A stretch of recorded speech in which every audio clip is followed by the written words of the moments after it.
I have a quick apology for those people who have been hearing a lot of me on Coast to Coast AM these days. My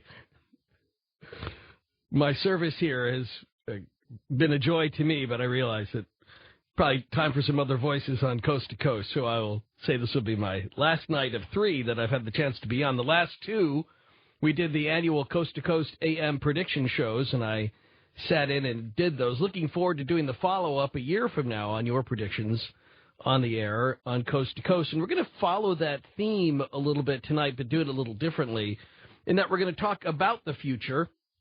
We'll talk a little bit about some of the things we'll be seeing in 2011, but more just about being a futurist. We'll talk about the trajectories of technologies, of social change, of economies, and how you can benefit from taking a longer range view of how you will be impacted by the future. The future's coming. And surprisingly, except for around this time of year when people reflect back on their individual and oftentimes our kind of collective futures, most people don't really spend a lot of time thinking about the future. They say things like, well, the future will take care of itself, which to some sort of passive degree is always true. But for people who are more interested in actively participating in shaping the future and who are being prepared for those things that are coming so that they might be able to better take advantage of them, profit from them, make sure that they're not a victim of them anyway, future studies is something which is just getting traction. And it is, I think, really, if you'll pardon the expression, kind of the college major of the future. And we'll get into some of the people who were involved with it both academically and as professional futurists. We'll talk about some of these long trends that are coming, some of these movements that are already underfoot, or some which may be thought of as coming but haven't appeared yet, too. We'll do that with the many people who are involved with the studies and, for that matter, the education of futures, and professionally guide major corporations in being prepared for the future changes that are going to affect everybody's bottom line. Coming next hour on Coast to Coast. Coming up this hour, before I explain why we have Galen Cook coming up, I'll mention that Captain Kelly Sweeney's coming on for a few minutes in just a minute to talk about a very tragic but fascinating story again in this ongoing narrative we've been covering about waves. You know, the belief in rogue waves is a fairly recent one. Science was very skeptical for a long time. And rogue waves really didn't get its first major breakthrough book until 2010. We talked about the Susan Casey book, both with her and outside of her in other conversations, about people who have been really both studying and seeing how frequently these massive killers have been out on the ocean, be long before human beings ever saw them, before they ever recorded, before we were ever affected by them. And now, since they've been verified, now we catch them all the time.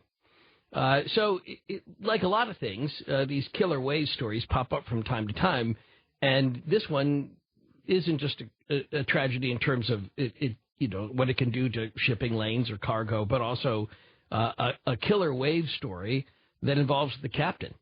And it happened fairly recently, and Captain Kelly Sweeney, who is sort of our ongoing correspondent on all maritime issues, will come on and explain that in just a minute. And then Galen Cook, who comes on to talk about D.B. Cooper, too, this hour. But again, let me set that up by saying this. Over the last couple of nights, I mentioned that I've been sort of still recovering from a couple of medical things over the last, couple of months. But specifically in December, I had 2 surgeries. One I'll save for later, but I had an ankle that I tore all of the ligaments on. I posted a photo a couple of Saturdays ago about my foot in a cast, and they put a screw through my ankle to hold all the bones back together again. And I've been treated for that. Well, after about 8 days of having this cast on, I had to get it off. I had been watching, feeling that something was going on in the cast. It's just, you know, my dog kept coming up to the cast and he would just sniff the cast, and he'd look at me like he was a cadaver dog. Something was going on in there. I could tell. I knew something was wrong, too. And I had eczema, and I thought, well, it's probably something like that. Well, when they opened up the cast, I won't go into the horrific medical details, but my foot looked like something you'd see in those abnormal medical journals. So I've had to, since that happened Thursday, and since then I've been in and out of doctor's care for this foot to make sure I don't lose it. So, yeah, I did the 2 coast-to-coast shows on Thursday and Friday night because, well, I knew I was going to be up anyway. These treatments require a long time of sitting, so I thought I might as well be sitting and doing coast-to-coast. And also because the foot was not close to, well, I don't know how close to gangrene it was getting, but it was at least salvageable, and that was good news. And I was afraid if they found out that I was having a problem like this, they wouldn't let me do the show. So I kind of kept it to myself. But now I can tell you because it's Saturday and they can't keep me off now. But after all of that, the only reason I wanted to mention to you was for 2 reasons. So I'm on this antibiotic treatment to save the foot. And I have steroids and then your standard sort of amoxicillin thing. And then this other antibiotic, which I find out is what they give to anthrax victims. So, that'll get your attention a little bit when you're looking at it. This is what they give to people who have anthrax. This is how close things were getting there for a while. But it's all going to be fine. And I regret nothing that I've done. Sure wish that sort of thing didn't happen, but it does happen from time to time when people have casts. Assuming that everything works out for the best. So, and the other thing is I'm totally homebound. Fortunately, I have a radio studio in the house. I can't even leave the upstairs. I mean, I'm sort of trapped in a very nice prison, but I'm trapped. And I'm watching a lot of television. And I happen to see an upcoming ad for Brad Meltzer's Decoded on the History Channel. Now, I don't know much about this show other than what I see the promos for, and I'm familiar with his work a little bit. So I was kind of curious to see what there's going to be like when the episode runs this Thursday about D.B. Cooper. And D.B. Cooper is a story we've been following for a long time on Coast to Coast. So I asked Galen Cook to come in and explain, give you a little preview of what might be on this show for whatever it's worth. And he not only told me that our timing was impeccable in that he had something to say about the material they were focusing on in this History Channel show, which runs this coming Thursday, but also that he was just about to get in touch with me in that there were some revelations that he's willing to come out early on some letters that the prime suspect that was developed through this show, Coast to Coast, that some letters that our prime suspect had written are back on the table again and being examined. And we'll talk about that. You'll hear that for the first time coming up later on this hour. Big night ahead.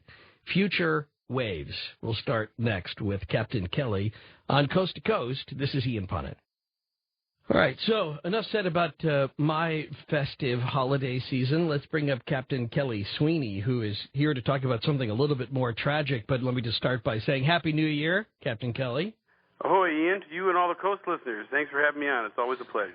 Oh, it's nice to have you on, although I hate this type of story. We're not surprised that there are killer waves out there, but usually it doesn't come in a fashion like this, which seems like it needs a little bit more explanation. So I'll ask you to take it from the top on the story you sent me the link to earlier today.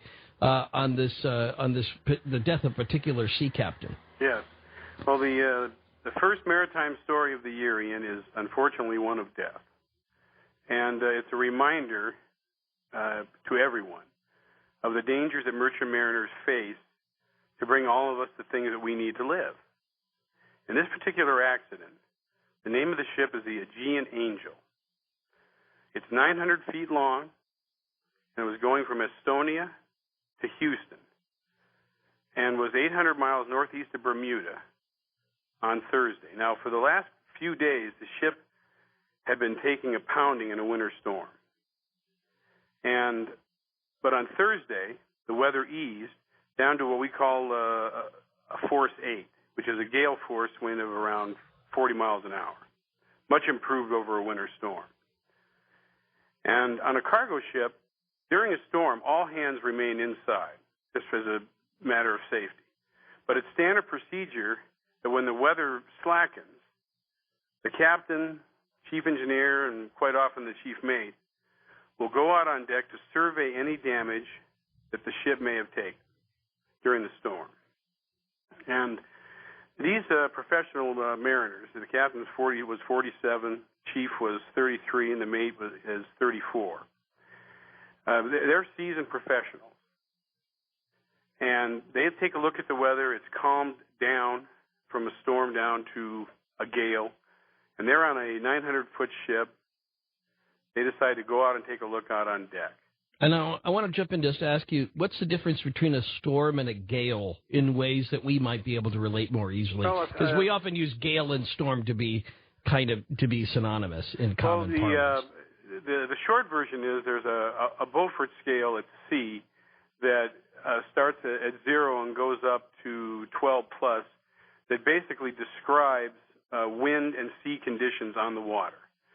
A gale has a commensurate general wave height, usually 18 to 25 foot, and 39 to 46 knots, and a knot's a little more than a mile an hour, so it's about 40 miles an hour. A storm is over at least 65 miles an hour, and the seas could be easily 45 or 50 foot in a storm, depending on how long the storm's been blowing and how deep of a low pressure it is. So the scale, what we're talking about here, gale and storm are not interchangeable. A gale is a milder sea and wind condition than is a storm. Okay. And so when the skipper and the chief and the mate saw that things had improved, they went out on deck to take a look at the damage. They were up on the bow of a 900-foot ship. So how high above the water line is a 900-foot ship like that? Well, it's a tanker, and tankers, and it was loaded. It's loaded with fuel oil, basically diesel type oil, and so a tanker rides low in the water, so it's not going to be like a cruise ship. It has many decks out of that you can see above the water line. Right. But I would say that on this size ship, 900 foot, I would say down to the water line loaded would be at least 35 feet. Okay, so not 35 feet. So still the distance maybe of a 3-story building between the water line and the deck. Correct. I mean that's a ballpark figure depending on whether it was a full load or not. But that's a good general look at it. Yes. All right, we're talking with Captain Kelly Sweeney about an incident that happened just recently. Yes. Hate to start the year off with a tragedy like this, but it should be a good reminder to all of us, though, too, about how dangerous it is out on the seas for anybody because of what happens next. Yes, because they were on the bow, and out of nowhere, this huge wave washes over the bow, what we call green water over the bow. It's not like you plowing into it and you have spray coming back on deck. This is green ocean water rolling over the bow of the ship. It slams into the vessel and crushes the captain and the chief engineer to death. The chief mate sustained severe head wounds, but luckily is still alive. Now, it's just one wave. So not a series of waves, just out of where they had already been able to see sort of a pattern of the waves. Correct. But out of that just comes from nowhere this green water wave. So if we can imagine that this is not something that curled over on top of them. No. Where you would right. So what would it have looked like if as they looked up for that last second before the wave hit, what would it have looked like? Well, I think the closest thing would have been when you had that gal on who wrote that book about rogue waves and some of those unbelievably, in my opinion, crazy surfers who were doing 100-foot right. waves Sure. in Hawaii. It would look like a 4-story high wall of water. If you were sitting down, a 4-story high wall of water washing over your head. And it'd be like there over your head and then on top of you. It'd be like a 4-story building just falling over on your head. Yeah, and the water, of course, the water washes through as the ship's plowing through there. And so not only does it have the motion of the vessel that makes it, but now you have this huge, in my opinion, it was a rogue wave. Now, they haven't verified that, because rogue waves have a certain definition, twice the size of the average significant wave height of the normal waves. But I think that the size of this thing was described, in my opinion, it very, very likely that it was a rogue wave. And it crushed it slammed the captain into something on deck. I don't know what. There's all kinds of equipment on deck, valves, valves and everything. It smashed him, crushed him and the chief engineer to death. The chief mate lived, thank goodness, and but there is no doctor on board a cargo ship, so the crew has been tending to his wounds with guidance that they get from a doctor ashore with a satellite phone. Tomorrow, the Coast Guard is going to medically evacuate the chief mate to Bermuda to a hospital, and Monday, the ship itself is scheduled to arrive in Bermuda. And they're going to get a new captain, a new chief engineer, a new chief mate, and they're going to take off and head over to Houston and finish the trip. So this is a Greek-owned ship, again, the Aegean Angel is what we were talking about, and you're hearing about it here on Coast to Coast because the death of the captain and the chief engineer. How rare is this? Well, it's not as rare as you might think. I went to school with a guy who was the chief officer on a tanker up in Alaska, and he died when he got washed overboard during a heavy storm in the Gulf of Alaska. And earlier this year, there was some cargo operations. Military Sealift Command has ships that use civilian mariners to replenish Navy ships at sea. They pass over fuel and supplies. And they were having a practice exercise around 75 miles off the coast of Virginia, and a rogue wave slammed into both these ships. They were 2 football fields long, each of them, and 4 crew members were severely injured and had to be medically evacuated. The Atlantic's a rough area, and it seems very interesting that the number of rogue waves, there was a cruise ship that got hit earlier this year. It seems that in the Atlantic there's been a proliferation of rogue wave incidents lately. Well, and so maybe that's the question is, are there more rogue waves happening now, or now that we have a name for them, now we have a way of defining them, and now we have captains who are willing to say this is what it was, because for a long time, captains were not taken seriously because mainstream science and academia hadn't accepted the existence of rogue waves. That's true. When I first started going to sea, I started on deck years ago, and the captain, my first captain was an old-timer, and he had been sailing up and down the West Coast on freighters. He was at the wheel on a ship, and a rogue wave came off of Coos Bay, Oregon, and it was so big that it slammed into the wheelhouse windows, and it broke the windows, and it had bended shards of glass into his head. And luckily, he lived through it. He was a hard-headed old guy. Yeah, really? He was a good guy, too, but he had a hard head, thank goodness. Yeah, but anyway, so I think personally you're absolutely right. Rogue waves have been happening, I think, for as long as the oceans have been there, but I think we're just becoming aware of them, and they've gone from the realm of stories to reality. And unfortunately, these 2 men died. Right. Well, thank you for bringing it to our attention.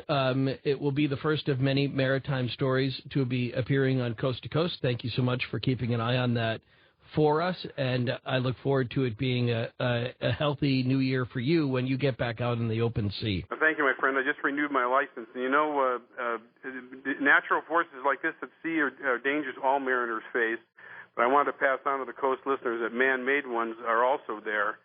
26 ships and over 600 of my fellow mariners are being held hostage at gunpoint off the coast of Somalia right now by pirates, and so I hope their new year ends up well, too. And I wish you and all the listeners Happy New Year, Ian, and smooth sailing until we talk again. And to you. And a good reminder on the piracy. Thank you. There's some amazing stories tonight on coasttocoastam.com, the website. I just sent over the link for that story there about the rogue wave hitting this Greek tanker, so you get more details. And then there's also the story about the dead birds that just were falling from the sky. This is not an urban legend. This is an ongoing story, a current investigation that has led nowhere so far. There is no scientific theory that explains why thousands of black birds, mostly blackbirds, by the way, one duck, just fell starting almost at exactly the same time in a confined area. You'll see that story, too, if you go to coasttocoastam.com. Coming up in just a minute, a story of an old crime that gets revisited on this show because we think we're close to finally naming who was D.B. Cooper. Well, that is to say, getting the FBI to confirm that we've named the right guy. Coming up next on Coast to Coast. Well, some things change come New Year's, and that's what we're going to be talking about next hour on Coast to Coast. The future. It is said regularly that the top jobs in 2015 haven't been invented yet. So just if you have a kid who's heading into high school or going off to college, you have grandchildren, you're worried about what they're going to do for a living, well, you might want to keep on listening to Coast to Coast. Maybe you're one of those people who've been looking at your career going, it just doesn't work for me. So what will be these new trends, both in our economy, our collective economy, and our personal economies?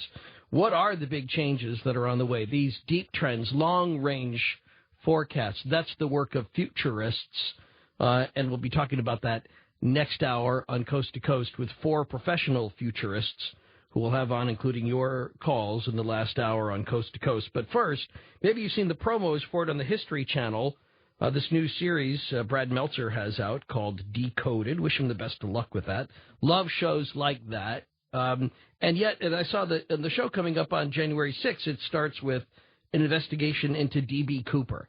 So right away, I fired off an email to our friend Galen Cook, lawyer in Seattle, who's been trying to track down the true identity of D.B. Cooper for years, and with the help of this show, came up with a prime number 1 suspect, which is only within the last year or so really gotten respect from the FBI. So what's going to be on this Brad Meltzer show? What is really going on in the true case of the investigation into D.B. Cooper, and what are these new letters that were recently rediscovered? We'll tell you all about that next. On Coast to Coast, this is Ian Punnett.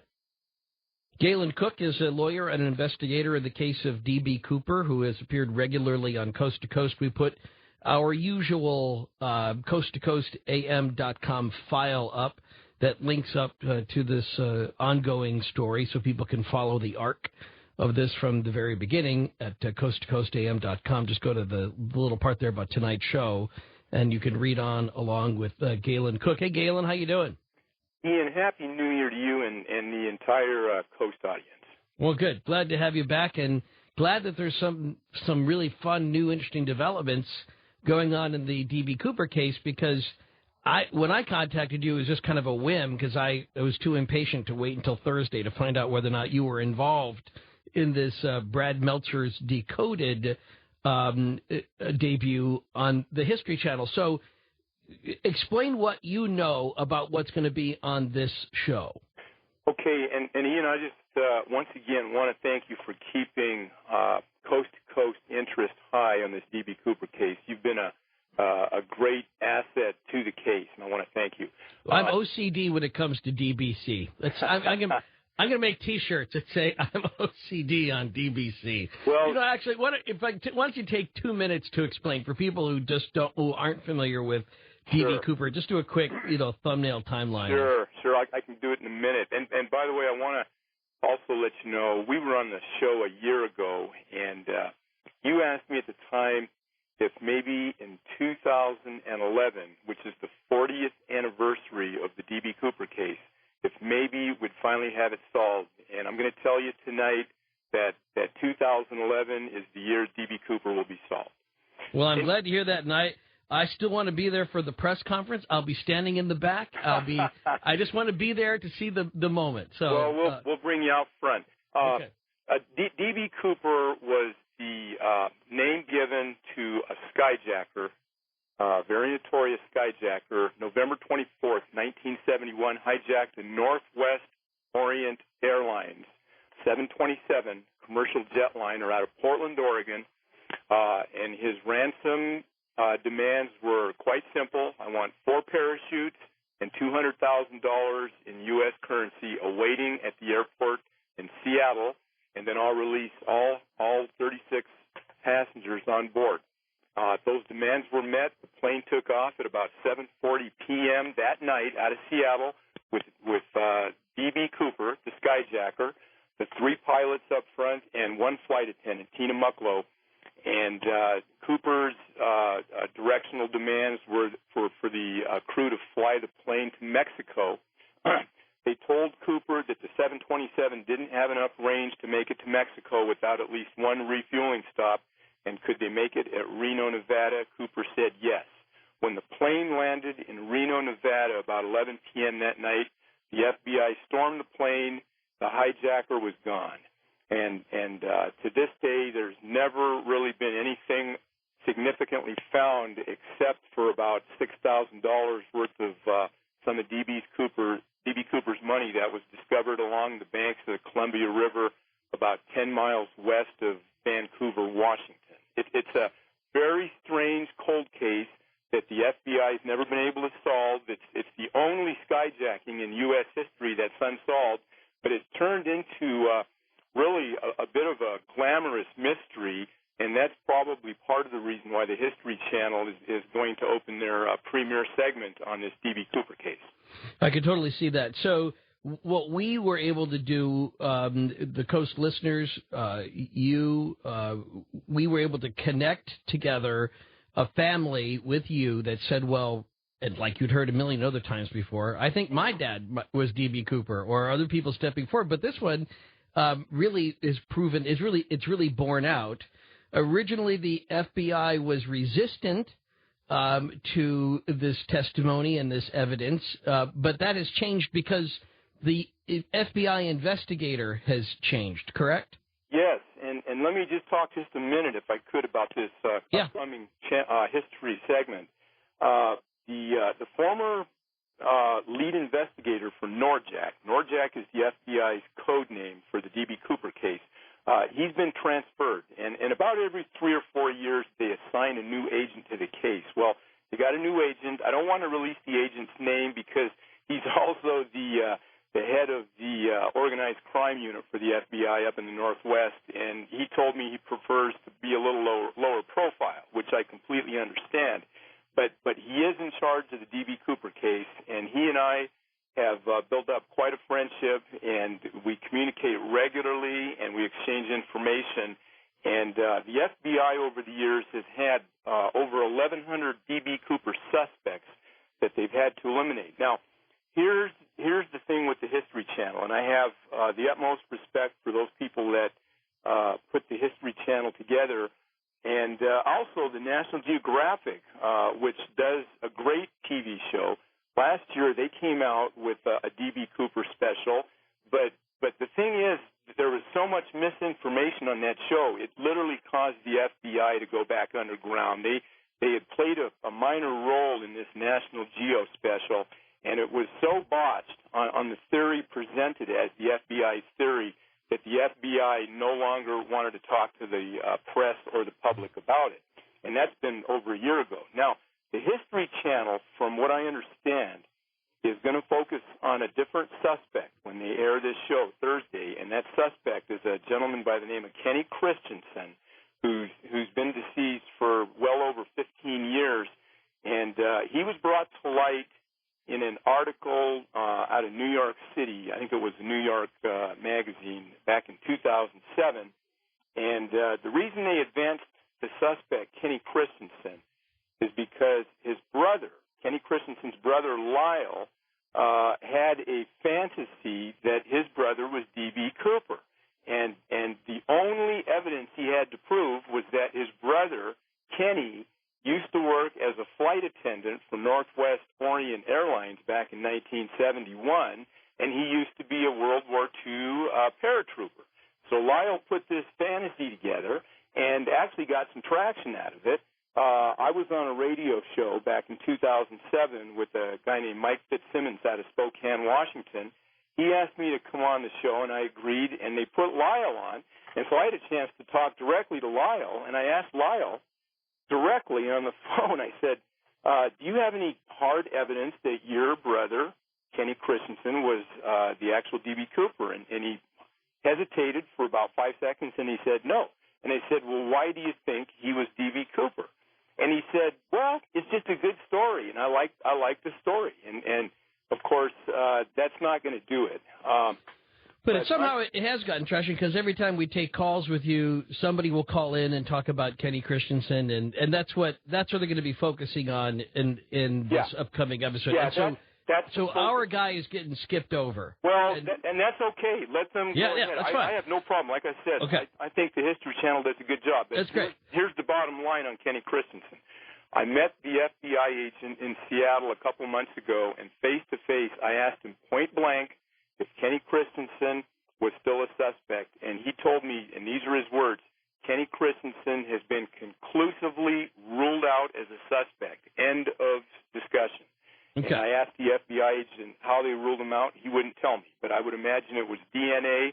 And also, Kenny Christensen doesn't carry the physical profile given by 4 good witnesses on the flight. So, all right. Now, so we'll put that to bed for now. And to add, of course, we don't know for sure yet what they're going to say, but that's the way it's looking like. So in any way, I'll still be watching it. I recommend other people do. But for people who really want to follow how this case could really play out in 2011, they should go to coasttocoastam.com, and they should look at the photos, look at the evidence, look at the trail that we've been putting together step by step with every one of Galen Cook's appearances here on Coast to Coast as it just gets better and better. And now we have some new developments about the man that we are 100% sure is D.B. Cooper, and that comes in the form of some rediscovered letters. Yep, let me tell you about that. I'm going to break it into 2 parts, and I'm going to make it very quick and simple so the audience will get a bite on this. About a week ago, I was doing some research on the Internet, and I happened to come across a copy of an old letter that was sent to the Reno Evening Gazette newspaper, which is still the major daily in Reno, Nevada, but I think it's got a different name now. This was a letter that was received on the morning of November 29th, 1971, at the Reno Evening Gazette. And that night, they put this letter on the front page of their newspaper, and here's what the letter said. The envelope said, Reno newspaper, Reno, Nevada. That was the address given, and it hit its target. The letter content said this, and it was clipped and pasted. There was no handwriting or signatures. It says, attention, thanks for hospitality, was in a rut, D.B. Cooper. Okay, now I'd seen that letter before, never paid much attention to it. It's almost a 40-year-old letter that got buried, but there was something curious about it because I wanted to know where the origin of this letter came. But before I discuss that, I want to discuss a little bit more about this letter. This wasn't the only letter sent to a major newspaper on the West Coast. There were 3 additional letters sent.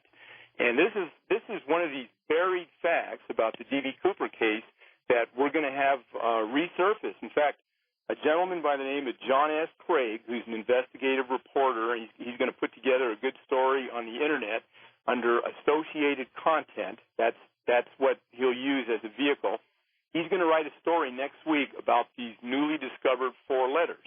Now, the first letter went to Reno, Nevada. The second letter went to the Vancouver province, which is the major daily up in Vancouver, British Columbia. And let me just tell you what the contents of that letter said. This one was handwritten out, and it appeared at the province, I believe it was on the 30th of November or the 1st of December, just 5 days after the D.B. Cooper hijacking. That letter said the composite drawing, which was circulating by the FBI at the early stages of the investigation, quote, unquote, does not represent the truth. In other words, the person that wrote this letter said, you don't have the composite correct. Here's what else the letter said. I enjoyed the Grey Cup game. Leaving Vancouver. Thanks for the hospitality. Signed, D.B. Cooper. Oh, that's interesting. Now, here's what's interesting about letter 1 and letter 2. They're both sent just days after the hijacking, and they're both sent to different cities in different countries, hundreds of miles apart, but they have identical content in each letter, and that is thanks for hospitality.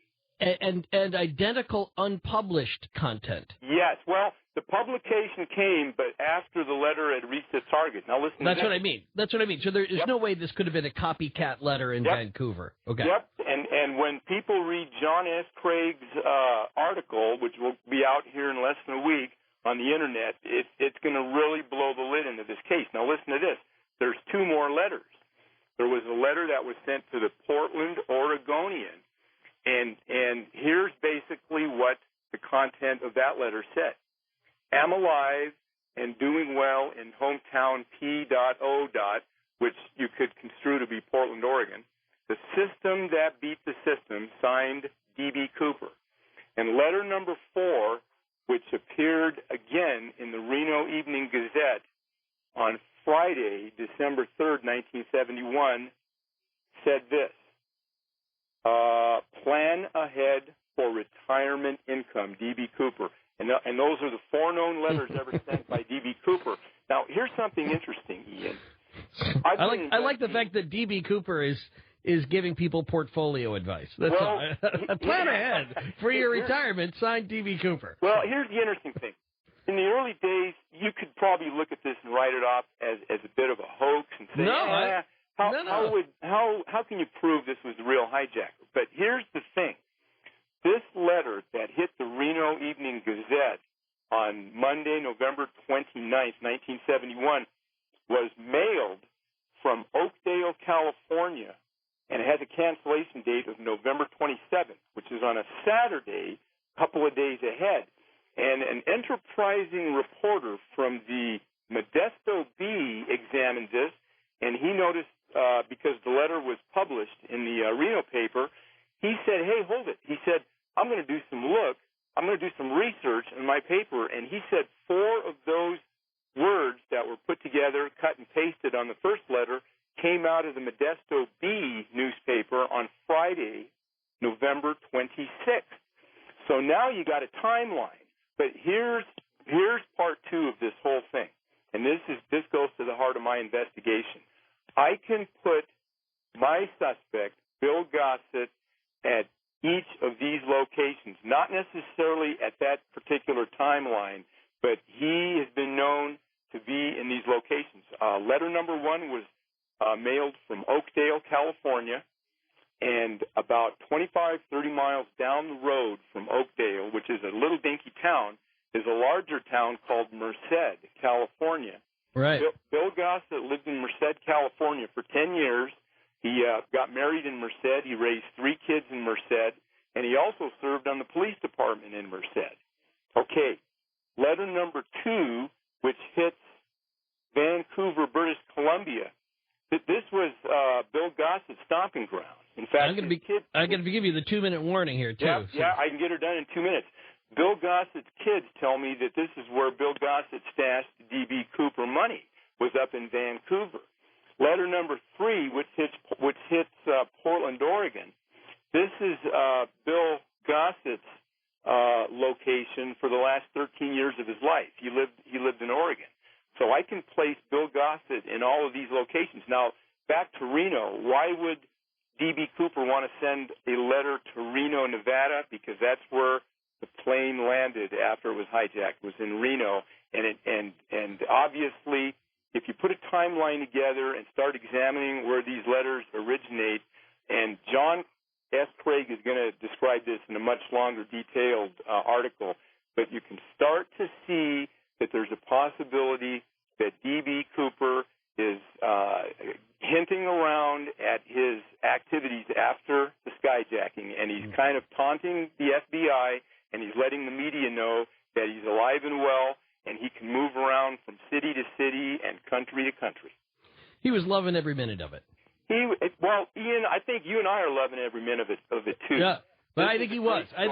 I think he was loving every minute of it. He was. And what we know from his kids about their father and about his life, this is a guy who didn't waste many days, and he had a lot going on. He had a lot that he did. The whole, that kind of weird priesthood thing he got into, all this other stuff. I mean, this is This is a man in full, but we'll leave it. You're going to hear a lot more about these letters in the coming weeks, Ian. I promise you. Well, this is what I look forward to too.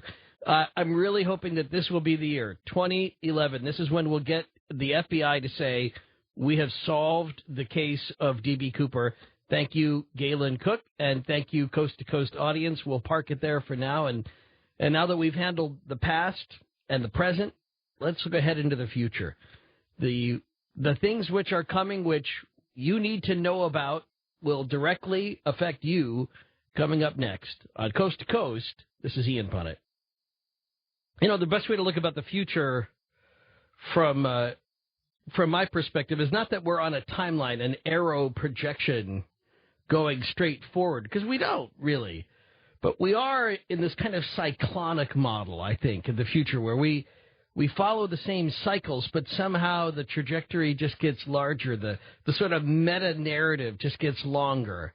But we do go in kind of these ever-growing concentric circles in time as time spirals forward. So some things will look familiar. Sometimes we'll be in a place where it looks like we're just repeating history. But then we get into another place and realize, oh, my gosh, there's so much more out here which we have yet to discover. And that's what we're going to do tonight. We're going to talk about the study of the future as well as what studying the future will tell us about where we'll be in it in just the next couple of years. Coming up next on Coast to Coast, this is Ian Punnett. Andy Hines is an executive in residence and a lecturer at the University of Houston's Futures Studies program, a program which was founded, right, by Dr. Peter Bishop, amongst others. But you were the founder of the program, weren't you, Dr. Bishop? I wish I had been, Ian. No, I am actually second generation. Okay. Two other professors founded it in the 1970s. All right, very good. Well, thank you for that. And yet it's... But you are currently, I think you are looked upon as by all futurists here as sort of the godfather for all of the ones that are coming, don't you think? I don't know about the about the metaphor there, but yeah, it's my program now, no doubt about it. Yeah, and also as co-founder of the Association of Professional Futurists, which I've been proudly associating myself with over the last year or so and learn from every day and continue to want to grow in. Andy Hines and Peter Bishop are formative in this field of future studies. Now, currently, before, Andy, I bring you in, let me go back to you, Peter, for just a second. How many universities currently offer a futures studies program right now? Well, there are two freestanding degrees in the United States, and there is also a concentration in a political science degree at the University of Hawaii that actually predated our program, also in the founded in the early 70s. Worldwide, there's about a dozen to 20. It depends on what grade, where you draw the line, but there's about 10 to 12 programs around the world right now, which is tiny compared to what we compare ourselves with the other side of the timeline, which is history. There's every single university, college, grade school has a history, component, and we've got a long way to go to match that. Yeah, and yet we're all dealing with the future. The future is in front of us, all of the living, and oftentimes history is the joke the living play upon the dead. So, there's lots to do to reform history and to think about history, and I love history, but we all will be directly impacted by the future. And so thank you so much, Dr. Bishop and Andy Hines, for coming on. Andy, I always enjoy your work, and I enjoy reading the various blogs and the contributions that come up through the APF sort of network. So, Andy, let me just ask you up front, what are you up to these days, and what exciting things have you been watching as you look ahead in 2011 and beyond? Well, Ian, first of all, it's great to have you as part of the Association of Professional Futurists. I think a lot of the exciting work I've been paying a lot of attention to is around some shifts in consumer or /citizen values. And actually have finally put together a book concept around it that I hope is going to come out this spring. It's be something like Consumer Shift. Okay. And we're looking at how some long-term trends in value changes may be getting a boost from the Great Recession and kind of speeding up a transition away from some of the values that have characterized the last couple of decades. Well, and I think that's so interesting. I can't wait to find out more about that here in the next few minutes. But then that broadens the question then to either Peter or Andy: is how do we define the future? How do we talk about it? How do we put that into, other than just what's going to happen tomorrow or the day after tomorrow? How do we really sort of confine the conversation to talk about what the future is bringing us? Well, the first thing we have to identify is that the future doesn't exist. So, and that's one of the reasons why perhaps there are so few programs that study the future, because it's much more a concept of our ideas and our images and our hopes, our fears, the various things. We know that the present, which is a kind of a moving thing, will move down the line, and there will be a future. But what we're talking about really is what we think about and how we prepare for change coming down the line in terms of time. Andy, is that the way you think of it? Yeah, I think, we have the theoretical construct is the 200-year present. So if you're, what happened 100 years before, what's happening 100 years after. Certainly, though, in our corporate or consulting experience, the time frames are something like 2, 5, and 10 years. Right? Explain a 2, 5, 10 year time frame. What do you mean by that? So typically when working with clients, a 10-year project is a bit of a stretch. Most organizations feel that's almost unfathomable when you think about what's going to happen 10 years from now. 5 years is certainly a little bit more tangible, and then 2 years is the comfort zone. So a lot of what we do is how do we stretch people beyond the 2, 5, and sometimes even get them beyond the 10. And in this way too, then what? If I'm drawing together what you're saying, is it's hard to commodify the future. It's hard to talk about the future as an entity, although it is something that we will all be facing. But we can't stand around it. We can't put a microscope on it. We can't check its heartbeat. We can't do any of these things. We don't have any literature from the future yet. We can't get in a time capsule, go there, and come back and say, hey, this is what's coming. And I'm not comparing it in the same way to theology in that, Peter, you said you're studying something that doesn't exist, but I would say in the same way that you're studying something which is intangible, it is a little bit more like theology than it is like history. Well, but first you have to identify the fact that the past doesn't exist either. All right, fair enough. In that sense, the future and the past are the same thing. The difference is that in the past we have that stuff left over.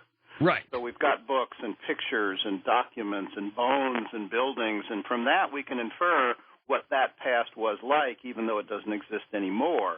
Our problem with the future is that, as you pointed out, nobody's left stuff for us yet. So it's neither one exists, but the thought process is different from one to the other. But in the way that we have to be careful, I would say the comparison to theology to me is that it's really easy to read into there's a common expression that the God that's described by most theologians is really just them with a deeper voice. And so it's important as a future to study the future that you aren't trying to make the future in your own image and likeness. Well, we distinguish between various kinds of futures, and we at the University of Houston distinguish three basic kinds of futures. There's the expected future, which is kind of where we're headed and what will happen if nothing surprising happens, if all our assumptions turn out to be true. Now, nobody expects that future exactly to happen, but it is a type of future. And then there are all the other futures, the result of surprises and events and things like that. But the third kind is a preferable future, is trying to bend the trajectory, so to speak, of the future towards a future which is more preferable for ourselves, for our families, our community, the nation, and indeed the planet as a whole. So in some sense, we are trying to mold the future, not necessarily as an image of ourselves, but why study it and why act, why make decisions, why take risks, unless we're working for some goal, and that goal is to make a more preferable future. Andy, where are you on that? Well, yeah, the whole point of studying the future is to map what do we think it's going to look like, what are the possibilities, and then given the possibilities, what do we do about it now? So the whole point of the future is to change the present decision. So if this is where we want to go, how do we get there? All right, now let's go back to what you were talking about before, Andy, about how you see the recent, economic downturns are creating an environment where we are reconsidering values, and you're seeing that on the horizon here in the next couple of years. Yeah, and one of the fun challenges of that is, as futurists, we've thought for a long time. The last couple of decades, we've been talking about we get to a future where there's limits on resources, less economic growth, more constraints, and a world of limits, right?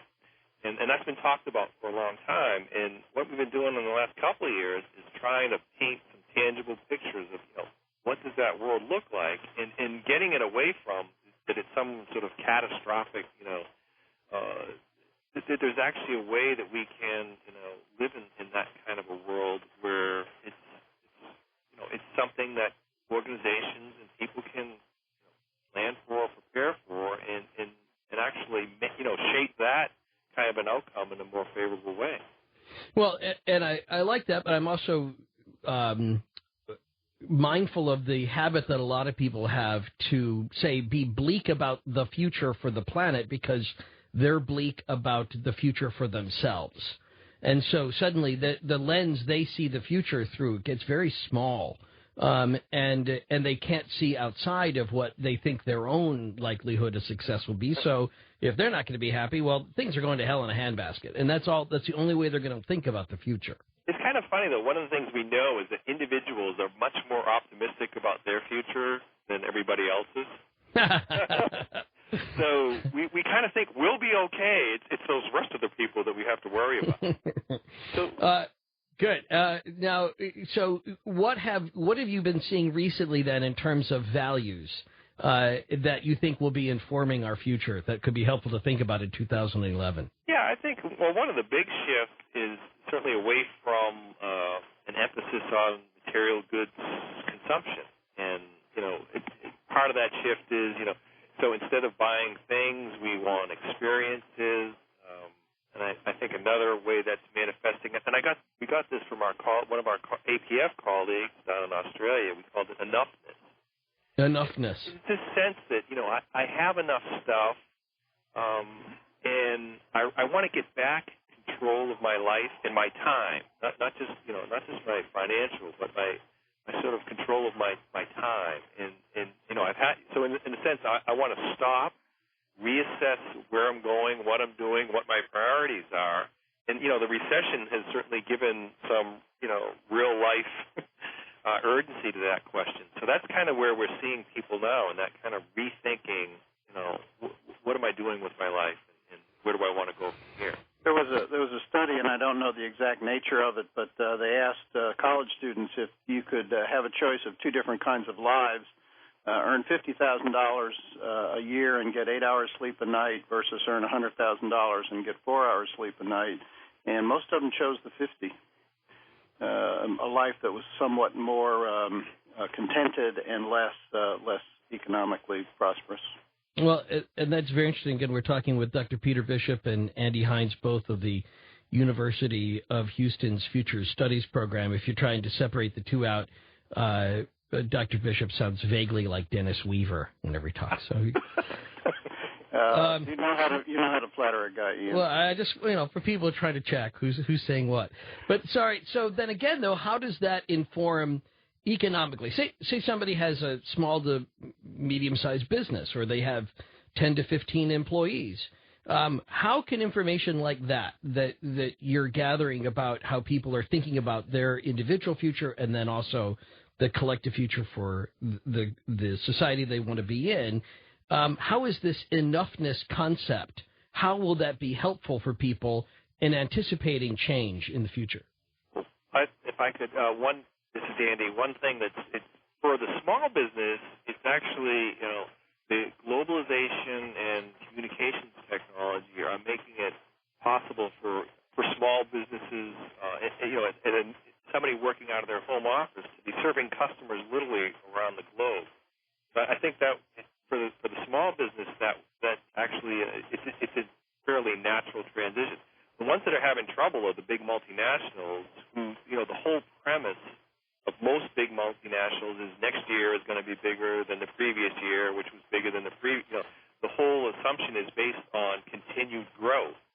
And for them, and those have been a lot of our clients in the futures business, and we've been trying to get them to think about what does an economy look like that isn't automatically getting bigger every year, and how do you change your business model to serve that? And it can be done, but it's different, right? It's a different paradigm, if you will. And this is Peter. I think based on what Andy said, if I were a business person and I were in a material business, I was selling stuff. On the other hand, I would also emphasize the experience of buying that stuff and having people in relationship with me, and that giving them a good experience. And this is not new. This is brand loyalty, and this is customer satisfaction and customer service. But I would emphasize that at least as much, if not more so, than just the stuff I'm trying to sell them and getting money from them. Does this speak to the success of the Apple products? Well, they're certainly fiercely loyal customers. And, yeah, it is. In fact, it's the cachet of being part of that brand and part of the community of people that associate with that brand. So, yeah, absolutely. And that's really the business model for Starbucks. I mean, coffee is coffee, and their brand of coffee is probably better than what you get out of the grocery store. But they also their real brand is about the experience of a coffee shop and relationships and friendships, what people have come to call the third place. It's not home. It's not work. It's a third place where I can go and be with people in a different kind of a way. And if they didn't have that experience, you wouldn't charge a couple of bucks for a lot of things. I think we see that third place idea. This is how mainstream that concept has become, of a third place, not home, not work, but even McDonald's commercials have been framing that idea as being a third place, not a fast food place that you go in, get your food, eat it, get out, and crumple a paper and walk, but rather you could bring your laptop, bring your Wi-Fi, have great coffee, sit down, and they would love to have you think of that as your third place. So what Andy's talking about is that it's the experience as much as the food, if not more so. Right. Well, it may be especially true in the case of McDonald's. Right. Right. Part of that too is it's part of the value shift towards there's a renewed emphasis on connection. I want to be connected to my neighbors. I want to be more connected to the products and services I buy. I want to be more connected to the organizations that I associate with. And that third place is even, I don't want to sit in a home office by myself. I want to be out. I want to connect with other people while I'm doing my work. I hear that a lot from a little bit from the radio thing, is that people talk to me more about that they feel many more people working at home, and they don't have a TV on, but they like hearing other human voices while they're working. It gives them the feeling of connectivity of an office, and they don't feel so isolated when they're in a home office. Right, and that's the new the emerging norm of work, is that people are working at outside the traditional the office space, and so as that concept mainstreams, there's really lots of competition for where is that third space going to be that people are going to congregate in. And right. I've done a lot of work with libraries in the last couple of years, and one of the ideas we've talked about with them is like, you have great space, you have great buildings.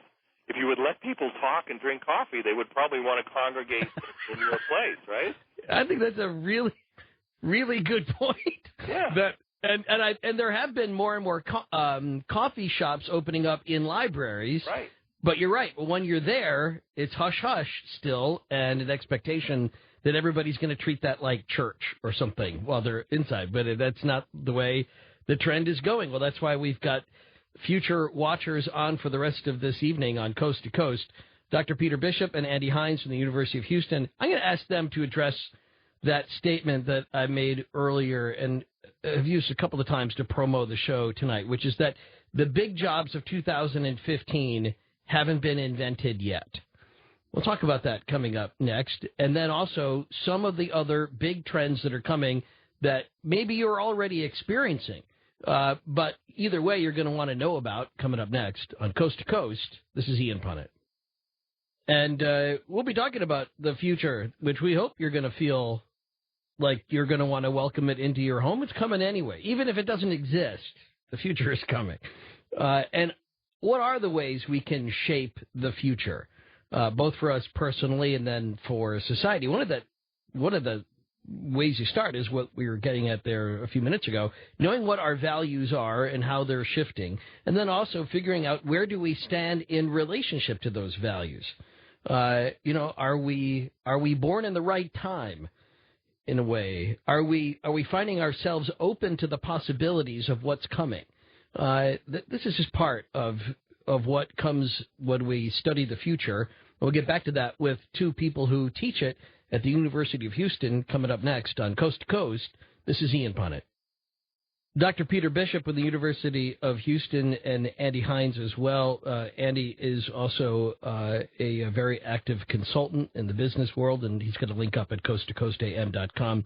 We'll talk with some more people who work as futurists coming up next hour as well, and then Peter and Andy will be back to take your calls in the last hour on Coast to Coast. So we were talking about the future from a couple of different angles. Let me ask you about that statement that the biggest jobs of 2015 haven't been invented yet. Where are you with that?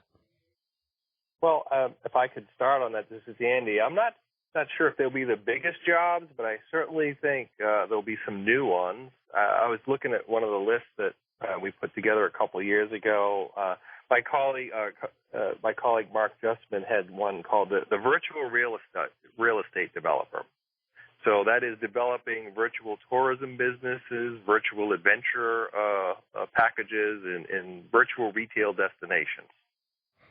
And it's not happening yet, but it will be in the sense, right? I mean, that type of how one would be able to turn that into an occupation isn't something you could start doing tomorrow, but we think by what year? Yeah, well, the next 5 or 10 years, absolutely.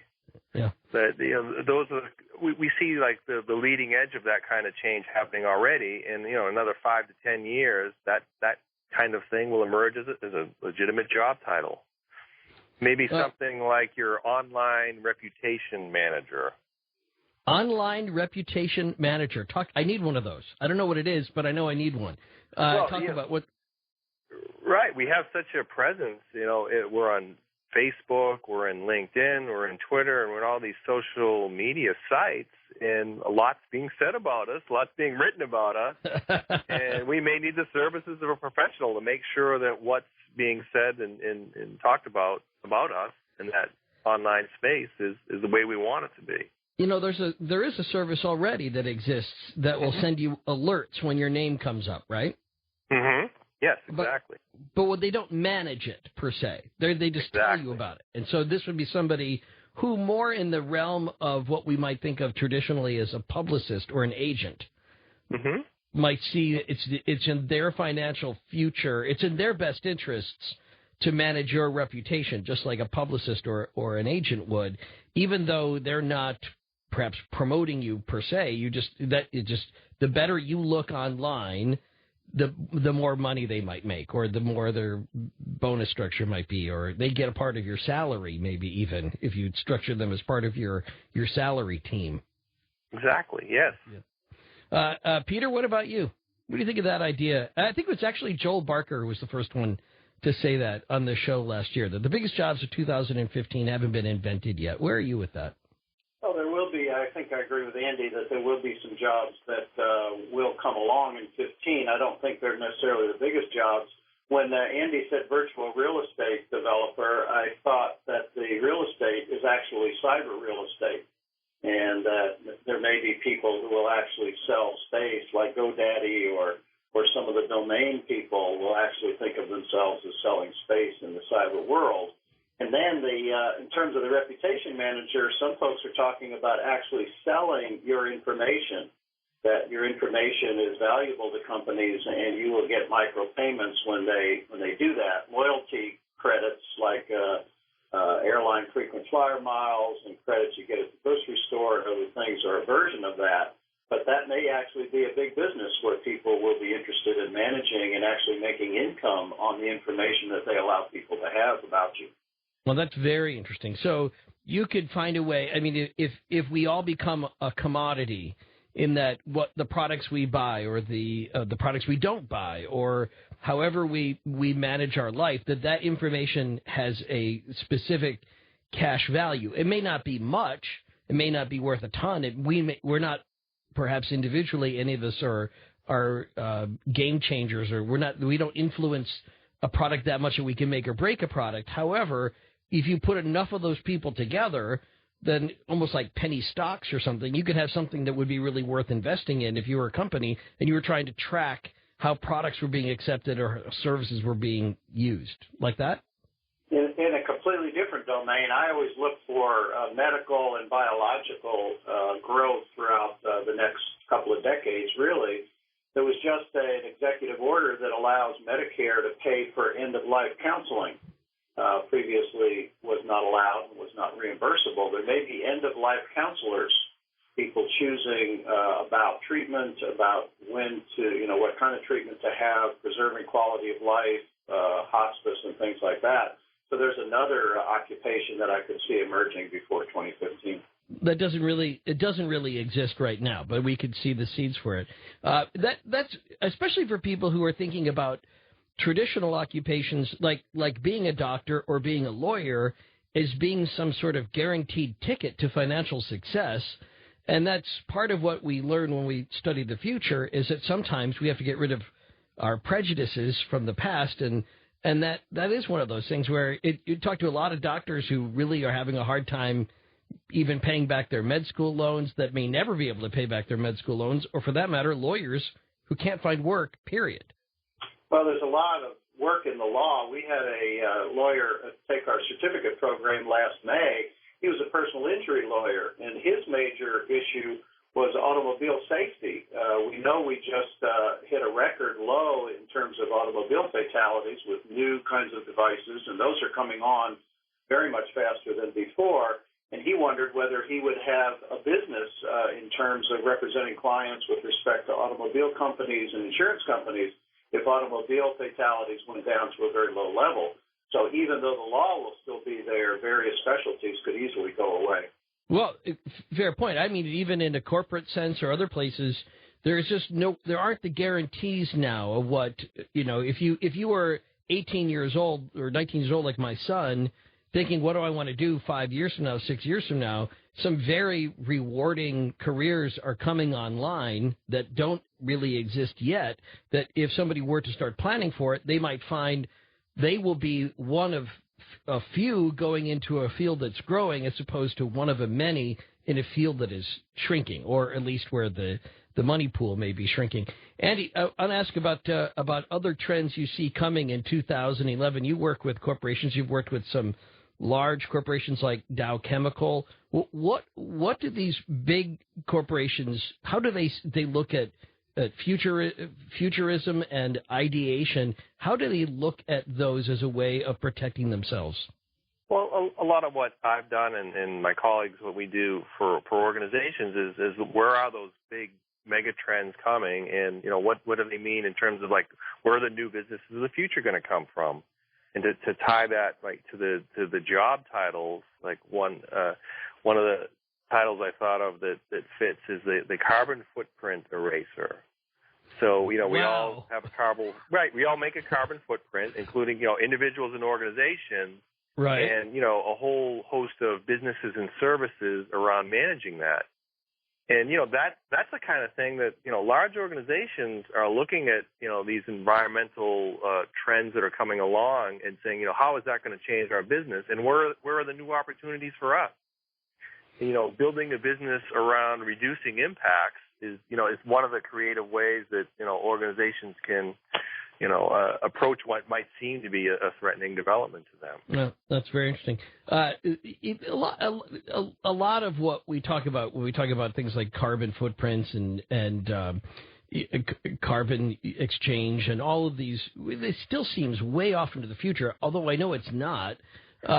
And I wonder whether you can talk, either of you can talk more about how the environment in the next 5 years is going to be affecting our economy. Andy, we'll start with you. Well, I would certainly say that, in my 20 years doing this work, the environment has been something that we've been talking about forever. And what's clearly happened in the last 5-10 years is it's gone from one of those fringe concerns to it's really a front and center issue with almost any organization we work with. Certainly some are more affected than others, but everybody's thinking about it and they're taking it serious. I remember I gave a talk to one of the library groups, and they were talking about their green library strategy, and I was like, well, geez, I didn't know you guys were polluters in the first place, but right. It's just that meme, that idea is so widespread that it's everybody's taking it serious. Peter? One of the developments we'll see right away this year is the appearance of fully electric vehicles, electric plug-ins. And we expect within 20 or 30 years that a substantial proportion, if not a majority, of the personal vehicle fleet will be driven by electricity rather than by liquid fuel. So that's happening already. Yeah, I think that is a trend. I'm sort of curious to see this commercial they were saying, I saw on TV about all the different places you're going to see the plug-ins start coming. So it was a way of sort of reassuring you, even before perhaps you've ever even opened a brochure for an electric vehicle, that if you're going to go down to the beach, you're going to go to the forest, you're going to go to the coffee shop, you're going to go on a 100-mile, adventure trip, that there will be a plug-in waiting for you when you get there. And I thought that was an interesting psychological shift, trying to get the consumer to sort of head off that problem, that marketing problem at the pass, by trying to create that image that these plugs, look for them, you're going to start seeing them everywhere, because now I'm looking for them, and I still don't see them, but I get the feeling that they really are coming. Sure. That's why, Ian, the values are so important. I mean, understanding where people are coming from, because technically we can do so many things technologically that often are way ahead of what the marketplace will accept. And like you say, you almost have to prep the marketplace. And right now, like hybrid vehicles, in a sense, are kind of the first baby step on the road to what as Peter's mentioned with the plug-in. And it's hard to just jolt people from A to B without some sort of process to kind of prepare the way. Because people would don't like to change suddenly. They prefer the change to be slow or gradual, if at all. Right. Well, but that's interesting, because that goes back to something we kind of started with, of how do people approach change, and that you said at the beginning. Most people tend to be much more optimistic about the future for themselves, and yet I think there is a little bit of a paradox, is they wish things didn't have to change, but if they are, they feel pretty good about their future. Yes? Absolutely. I think certainly our experience is that, working with organizations and individuals, that the general preference is to keep things as they are or to keep things on the present trend. And like Peter says, we look at the expected future, and one of the things that we've learned in our business is that we call the expected future the least likely future, because always something else comes along. Peter? There's a big difference between the where people get their knowledge about the future, and there's two huge levels, of course. There's our own personal experience, and then there is what we know about society in general. Our own personal experience, as Andy's pointed out, is fairly good. I mean, the research on happiness says that people have a kind of a set point, and some people are naturally more happy than others, but most people, even people without tremendous means or even in sickness or whatever, tend to be fairly solid in terms of their level of happiness, 7 to 8 on a 10-point scale. On the other hand, their knowledge of society in general tends to be fairly bleak, and I now go back to your business, Ian, in terms of the media. The media, of course, is a business that wants to get people's attention, and what gets attention is not optimism and happiness, but something more about threat and challenge and drama and problems and things like that.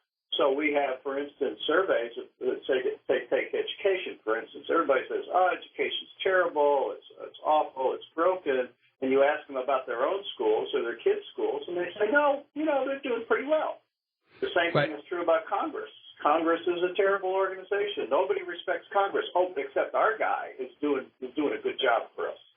Now, so we have a huge disconnect between what we experience personally in our own personal lives and this macro world, mostly what we get from the media, broadcasts, newspapers, the internet, places like that. I always thought, and you're probably right that it probably still is true by and large, but I also have begun to wonder whether that's even changed. The idea that, our congressman's okay, but the rest of them, they're all bums, throw them out. I feel like, and maybe I'm just hearing the rhetoric wrong, and I do think the media takes a big role in this. During the last election cycle, maybe the last 2 or 3 election cycles, it is much more a sense, I think, of nobody is good enough. And whether it's enough, there's nobody can live up to the scrutiny that they're given for who they are. Not one person. And after they're in office, the first job, it would seem, of the opposition party on either side is to attempt to dismantle their reputation, and therefore, I think, continue to sort of discredit whether anybody could ever be good enough to do these jobs. And I wonder whether we're coming to a kind of tipping point on that too in the future. Well, clearly, the negativism and the partisanship and all of that is there. But take a look at this last election, which was, in a sense, what was described as a huge shift. And I think there was something like 65 seats or something. 65 seats in the House of Representatives is still only about 15%. That meant that 85% of the people kept their seats. Everybody was up for re-election. Everybody except 65 did okay, rough terms. So there still is a huge sense that my own personal life is doing okay. It's the rest of the world, as Andy says, is really where the problems are. That's a fair point. All right, and so while I've got you both here, let's talk a little bit about who we've got coming up next hour, too, and if you would set the table for Gary Golden and Terry Grimm. Andy, you want to do that a little bit? Sure. Well, how about I'll take Terry, and then I'll let Peter do Gary. So Terry Grimm spent a great deal of time with IBM, and part of that work was in strategy, and so really in the inner workings of how strategy works in a large organization. We were colleagues in a consulting company together that was devoted exclusively to helping organizations think about the future and plan for the future and act on the future. And so she's done a lot of work in this strategy and, making, helping organizations change how they approach the future. And then, Peter, you want to explain the work of Gary Golden quickly?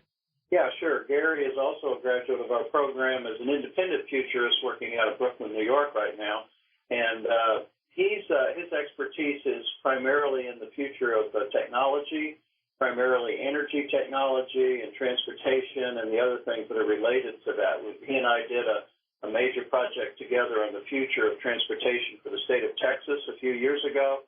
He's also got another interesting domain, and that is the millennial generation and the differences between the basically 20-somethings and the baby boom and how that is going to shift. So I hope you'll ask him about that when he comes on the next. I know we will. We'll get to them both coming up next hour then on Coast to Coast. Gary Golden talking about millennials and the future. Terry Grimm talking about some business changes that are coming up, their research, their forecasts for 2011 and beyond. And then we'll get Andy and Peter back to take your calls coming up in the last hour. And, Peter, we're going to do something about that phone one way or another. Because I want so much to hear what you have to say for the questions in the last hour. People have a chance to talk about becoming a futurist, as well as then their own questions about these deep trends, these long trends that we're starting to see develop right now. I hope you were taking notes about some of those job suggestions.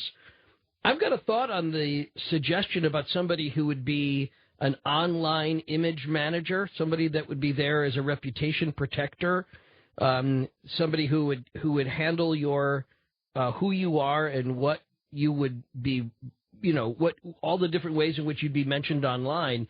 I'll tell you, based on another experience, what I think how that could really turn into a great job for somebody in the future. But there's a big caveat there on the person that's going to hang their shingle out, and I'll get to that coming up next on Coast to Coast. This is Ian Punnett. So it's Coast to Coast AM. This is Ian Punnett. We're talking about the future studies, both as a way that other people out there are creating a new market opportunity for them in and around whatever jobs they're in. So every industry would be requiring more and more work of futurists in the future. How to prepare to become a futurist. We were talking about the University of Houston's program last hour, but also last hour we were talking about some of the ways in which futurists work and are showing jobs that are on the horizon, jobs that don't actually exist. No one's getting paid for them at this exact moment, but somebody could be making a great living off it within 5 years. It seems kind of hard to imagine, perhaps, that a terrific job could come up that fast that doesn't exist right now. But we also touched on the idea of corporations having to do a better job of seeing how these future trends are going to affect their bottom line. And we'll talk more about that with a couple people who study those very specifically. Gary Golden is coming up next, and then Terry Grimm on the way. Gary Golden, as we just heard about, specializes in the millennials, this generation of consumers on the way. What trends do we see coming from that group next on Coast to Coast? This is Ian Punnett. Gary Golden is a professional futurist who works with major corporations like IBM, also with government organizations like the U.S. Army Logistics Innovation Agency and the Texas Department of Transportation, just to name a couple. And a pleasure to talk with you, Gary. How are you tonight? Doing well, Ian. Thank you for having me.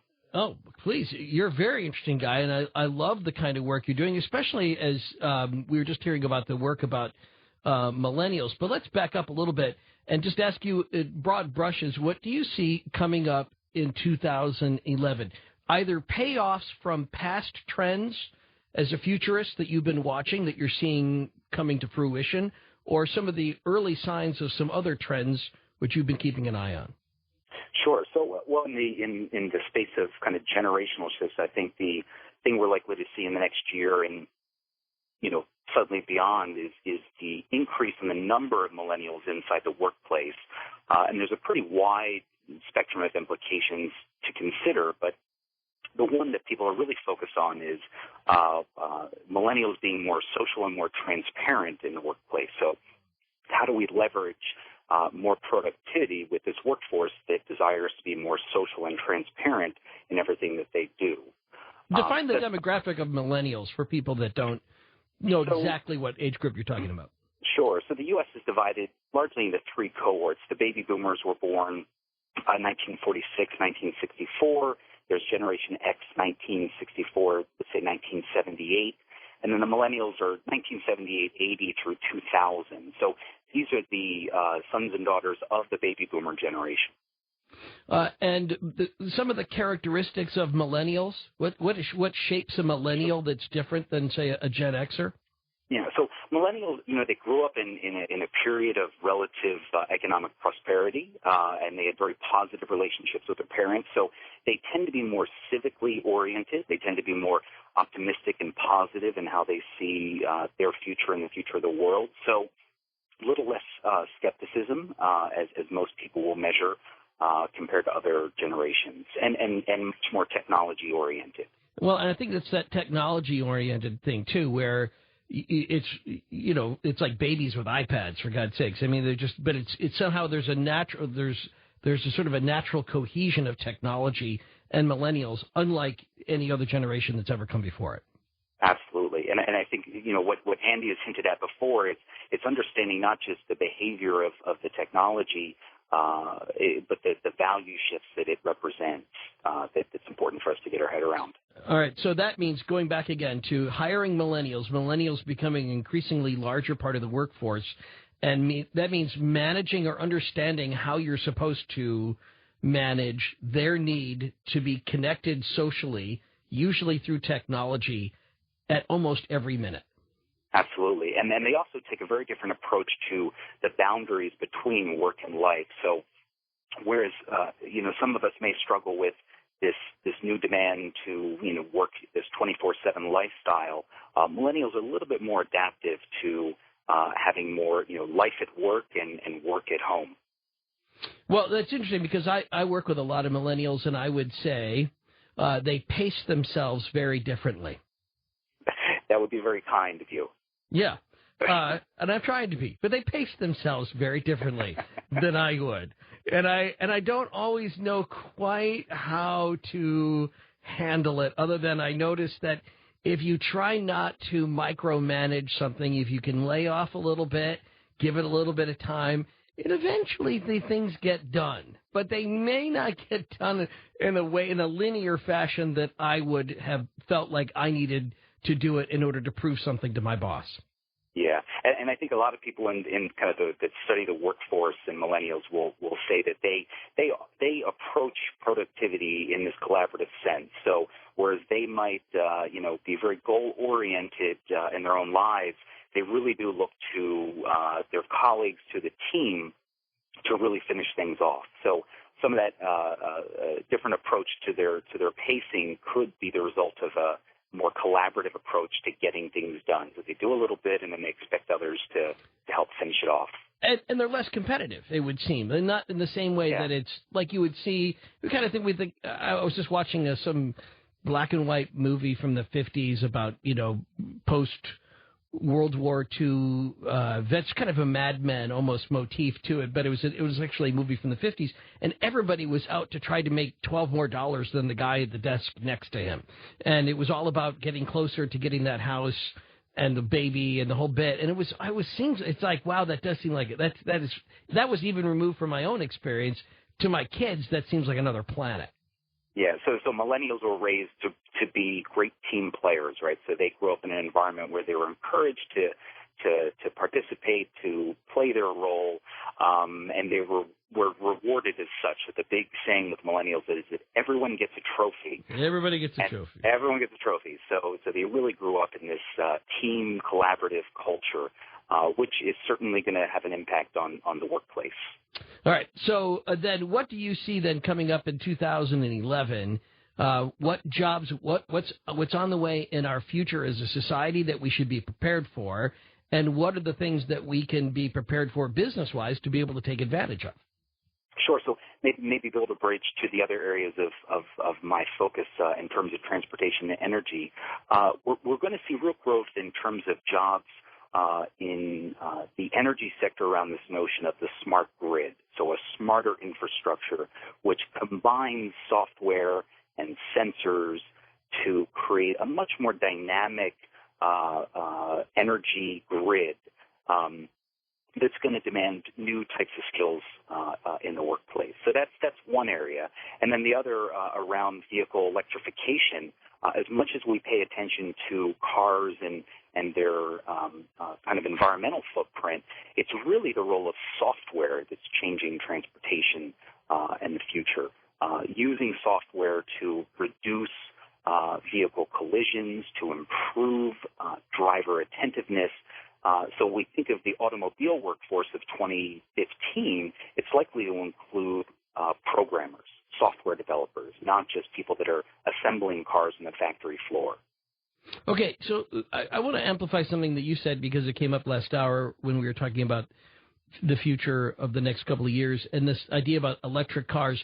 This is not a fad. You're not proposing. This is kind of like where we had that almost sort of a false start from electric cars a couple of years ago, which gave people the impression, I don't know if I would get one. I don't know if this is really the future. If I'm hearing everybody correct tonight, this is here to stay. Absolutely. So I always say that the automobile industry is not trying to change its environmental footprint. It's trying to change its manufacturing footprint. So the combustion engine is a very complicated mechanical system that requires a very intensive supply chain and a lot of labor. And when you shift to an electric vehicle platform, you can use more modular parts. So building electric cars in the long run is going to be much more cheaper to build for the automobile company. So this is it is not a question of if, it is a question of when and how fast will it happen. And they want that. That's good news for them. That's just good news to have. So that's one of the reasons why we think this is going to stick around. Absolutely. And what it does is it opens up opportunities for shifting the value chain away from new cars, right, where we only make money if we're GM and Ford by selling a new car, to selling services every time we get in that vehicle. Or some sort of mobility service when we're taking the bus or a train or a subway. So it really is a shift in the value chain of the automobile sector from new cars to mobility services. You know, and I've been sort of fascinated with this trend that I see so much of the idea of trying to find ways to recover a residual income from the sale of something, almost like on a subscription basis, like when I bought a vehicle a couple of years ago, and they said, you know, and it comes complete with satellite radio. Well, that means an investment every month, and I'm sure that the seller of this item also gets a small taste of this or some sort of kickback for this, that every month, even though I bought the vehicle many years ago, and I'm not paying on the vehicle anymore, but I still pay every month for the privilege of having a connected satellite radio in the dashboard. And I think there's got to be more and more companies who are looking for ways to become like a new kind of utility that they get paid every month for the service that they're going to offer you. Absolutely. So that in the industry is called the aftermarket. So if the 20th century was a battle between GM and Ford, the 21st century might be a battle between GM OnStar and Ford Sync, which are their telematic services. So there was a speech a few years ago that a GM executive said that they would need, let's say, $250 a month per month from somebody to give away the car for free. So as long as they have that service model, not just a product model, but a service model around electric vehicles, I think the auto industry has a very bright future and will create new jobs that do not exist today. Well, that's really interesting because let's go back a few years ago to when buying a cell phone was expensive up front and then expensive on a monthly basis. Then the technology became, like coconuts and string. And so you would get the phone for free, and a very nice phone, and a phone with all the bangs and whistles on it for free, as long as you signed up for the monthly subscription rate. Absolutely. And then the other thing with transportation that I think you're likely to see, let's say after 2015, is this emergence of a new business model around on-demand transportation. So not just a zip car where you rent by the hour, but really a point-to-point solution. So I go from my house to the train station, or I go from the parking lot to the sports stadium. I take a vehicle for 1 mile or 2 mile that I do not own. I simply pay for access.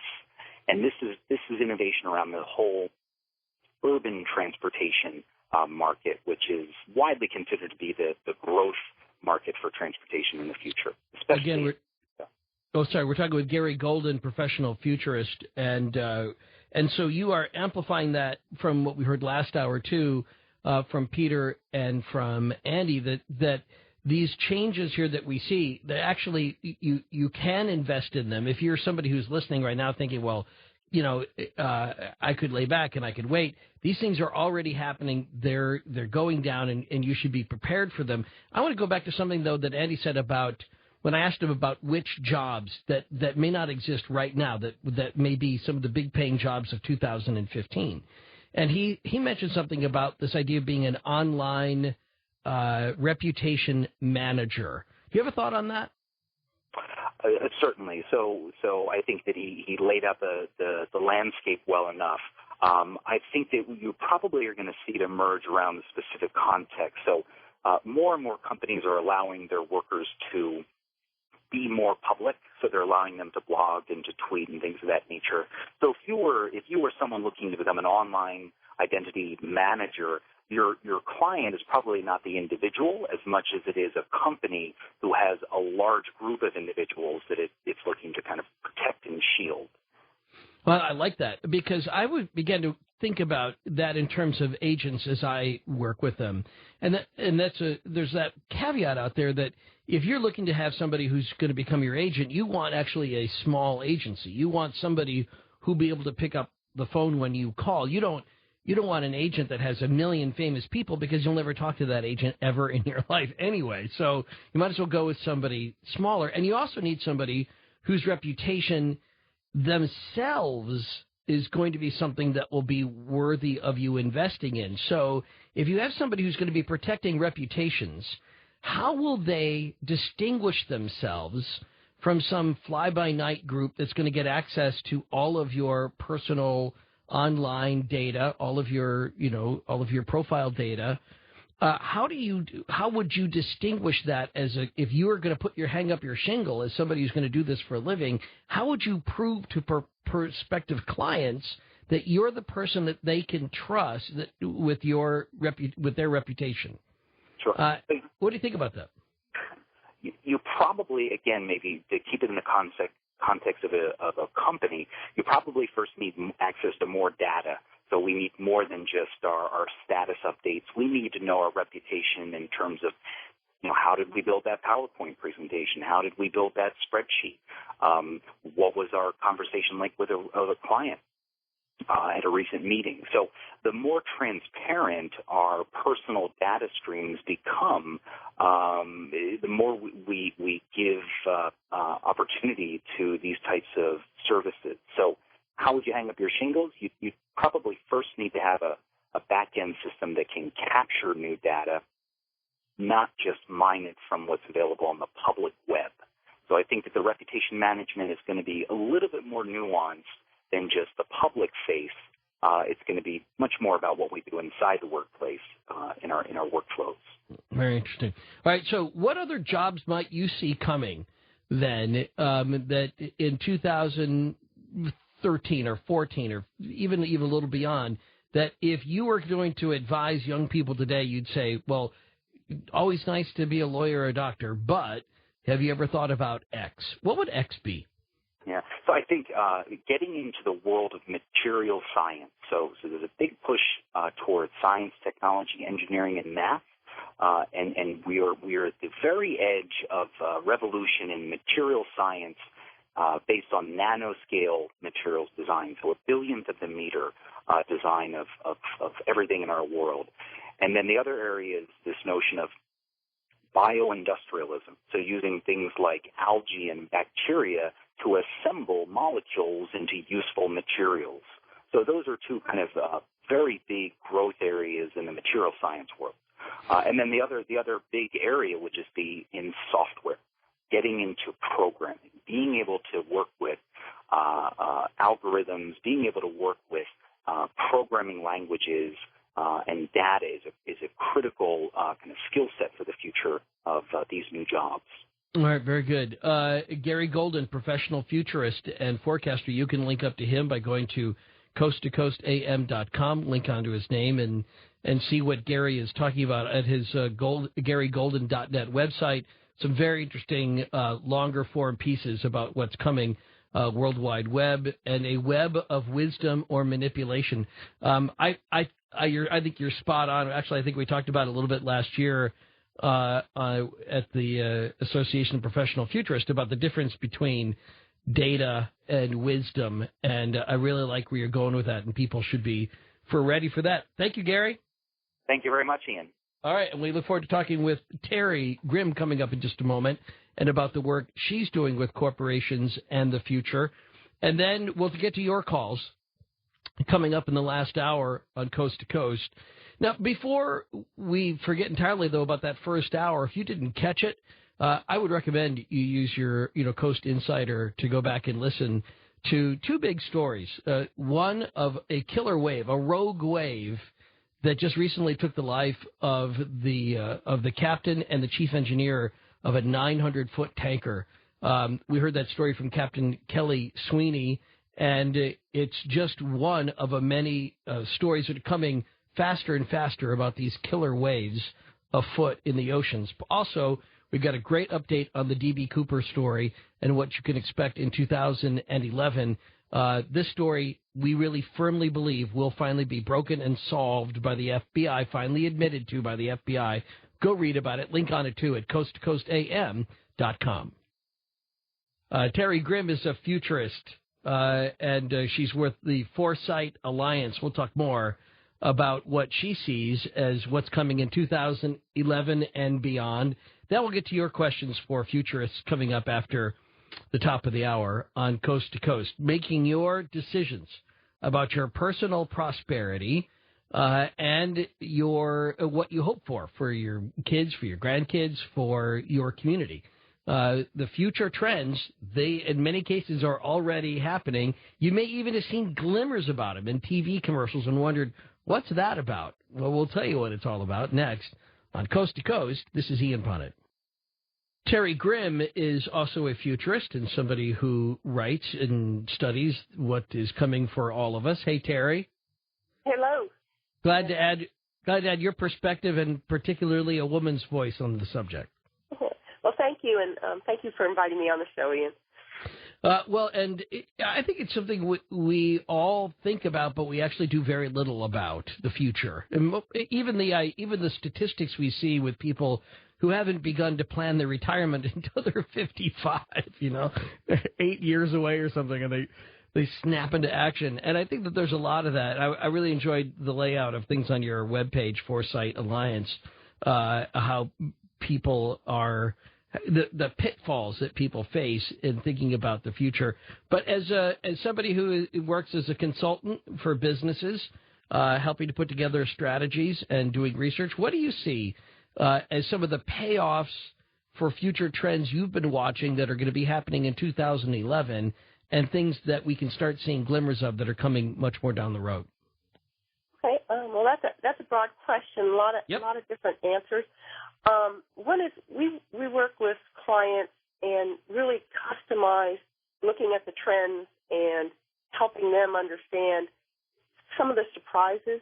What happens quite often is people get very much tunnel vision, so they're used to looking at their industry and are surprised when things hit them from, the side that they weren't expecting. So we help broaden their view and look at where innovation could come from. I mean, one of the things I like joking about is bagged lettuce. Way back, if you had talked to someone about how could you innovate lettuce, and now most of our lettuce is purchased as bagged lettuce. But, there's always innovation possible. It's just looking at some of the trends that are coming and how do you leverage those trends to come up with some new ideas and new ways of using it. Or another way of talking about that, though, is that we've always had bagged lettuce. It's just the lettuce itself wasn't chopped up. It was just lettuce in a little bag, and then you take it home. But now bagged lettuce even means a whole other type of product. It's just the salad right before you had all put it in the bowl. And that is an interesting way to do it. For years, people were probably thinking of a way that they have a bag and they've got lettuce. How can we make more money with this bag and this lettuce? And all they need to do is chop it up and seal it. And charge 4 times the price. Right, charge 4 times the price for it. All right, so give me an example then of things coming in 2011 that you've been watching for a while, helping corporations either keeping an eye out for it. These innovations, as Joel Barker would say it, innovations on the verge. Well, there's 2 areas that I personally specialize in. One is helping organizations sort of codify their foresight practices, which is, we've talked a lot about foresight, but one of the basic questions is, how do I do foresight well? How do I know if I'm improving in my foresight practices? The intent is to get better at foresight so you can make better decisions and make more informed decisions. And so, one of the tools I've come up with, which if you follow the link to the Foresight Alliance, you can actually download it for free, is the Foresight Maturity Model, which goes through our best practices in foresight and helps you measure, how well you're doing in foresight and the objective. My background's engineering, so I do not come from the liberal arts like a lot of futurists. So it's, I'm very much vested in, how do you get return on investment for what you're doing? How do you make sure that what you're doing as you're, because it takes funds and money and time, that you're going to get a payoff in your foresight work? And so the maturity model helps you make sure that you're doing best practices and can achieves that result. Well, what are some of the best practices then for people who want to see that they're going to get a payoff for this? If they're going to broaden their view for their company, how do they do that? Well, and some of the work's based on Dr. Bishop and Andy's best practices in the field, and so it's looking at forecasting and how you acquire a new insight, how you do visioning, how you do planning, how you scan the horizon, and how you frame the question. Okay. Framing is usually really important because people ask a question, but they're not asking the right question. One of the traditional answers people give is the beverage industry didn't ask the question about what people were drinking. And so some of the big manufacturers missed the water trend, because they were thinking colas. Right. If they had framed the question differently, they would have gotten a different answer. All right. Well, okay. Well, I'm still trying to get to kind of some nuts and boltsy like ways we can address this for other people who are looking to do that. So give me an example then of ways in which people can look for that to avoid becoming the story that people talk about with it. They were so busy trying to come up with formulas that they missed the water. Okay. One is what you're reading. People usually read trade journals in their industry and only their industry. I teach like the intro course, and one of the things I get people to do is read out of their comfort zone. Go pick a magazine that you would never read. Like if you're a aging baby boomer, go pick a real trendy magazine that in a million years you wouldn't be caught with, and read it, see what they're saying, and just really read out of your comfort zone, read sort of on the fringe and how that affects your life. Right. Good. A good way of doing that. For people who they have a small business, let's just say a small manufacturing business. What are ways that they can see how they can be better prepared for the future? They should. Well, there's a lot of different techniques. One is we use a mnemonic called STEEP, which is social, technological, environment, economic, political. So instead of just looking at the industry you're in, look at the whole broader industry. Look at what are the social implications of what you're doing. What are the technical implications?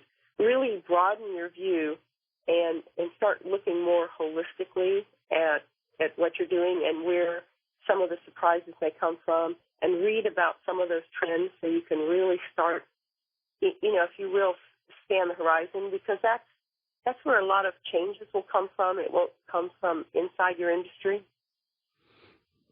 It'll come from elsewhere. Fine. So again, then, what do you see things? How do you think things will be then? How different? In what ways will things be different in, say, 2015 from what they're like right now? Okay. Well, another area that I'm spending a lot of time in, which answers that question, is women as builders of the future. Okay. Talk about that. I think there's a premise right now that as women are coming into the workforce in droves, that they will perform like men, and I don't believe that premise. Women, both nature or nurture, have different perspectives, and I think what you're seeing, as Gary talked about with some of the millennials and stuff, is more of this collaboration, consensus building, co-partnering, which is very much a women's strength. So I think you're going to see women really making a change in the future that we haven't yet fully appreciated. Well, let me amplify that a little bit, because I think that one of the jobs I do in broadcasting involves a very female-intensive product, which, especially women as consumers, that's something which is that is a gold mine out there for a lot of companies that they may not until recently have been paying attention to. The number of purchases that are driven now by women within a home used to be, 50-50. The woman had her purview and the guy had his. But now women are much more in charge of almost everything that comes into the home. And they have a big impact even on the purchase of what the car is going to be, or what what's going to be going in the garage or in the basement that they previously had, not been kind of given access to. And so I think that so many companies are reconsidering reaching out to women, but they don't know how. They think of women as being, always like ready to cry, or they need a story about something in order to be able to connect to it. And I think that notion somehow that in order to talk to women, you have to somehow speak pink. I think that is something that we're seeing a lot less of. And I think more and more companies are just basically talking around men and going right to the real decision maker in the household. I think that's great that you just said that. I just wrote a paper called Beyond Pink. Right. If you go to one of my favorite writers, Edgar Sheen, he talks about cultural analysis, understanding cultural changes. And I've used his model to create 3 levels of change that I think you'll see women in. The first one is I call pinking the organization, which is where you make it women-friendly. So you have family-friendly practices, and, most organizations are at that level. They're inviting to women. The next level is actually empowering women. So it's where you're really championing women as leaders and listening to them and hearing their voices and stuff. But in a way, you haven't changed the rules of the game. You're still expecting women to compete in a man's world with men as a man would. And the third level is really the transformational level. It's called embracing the feminine.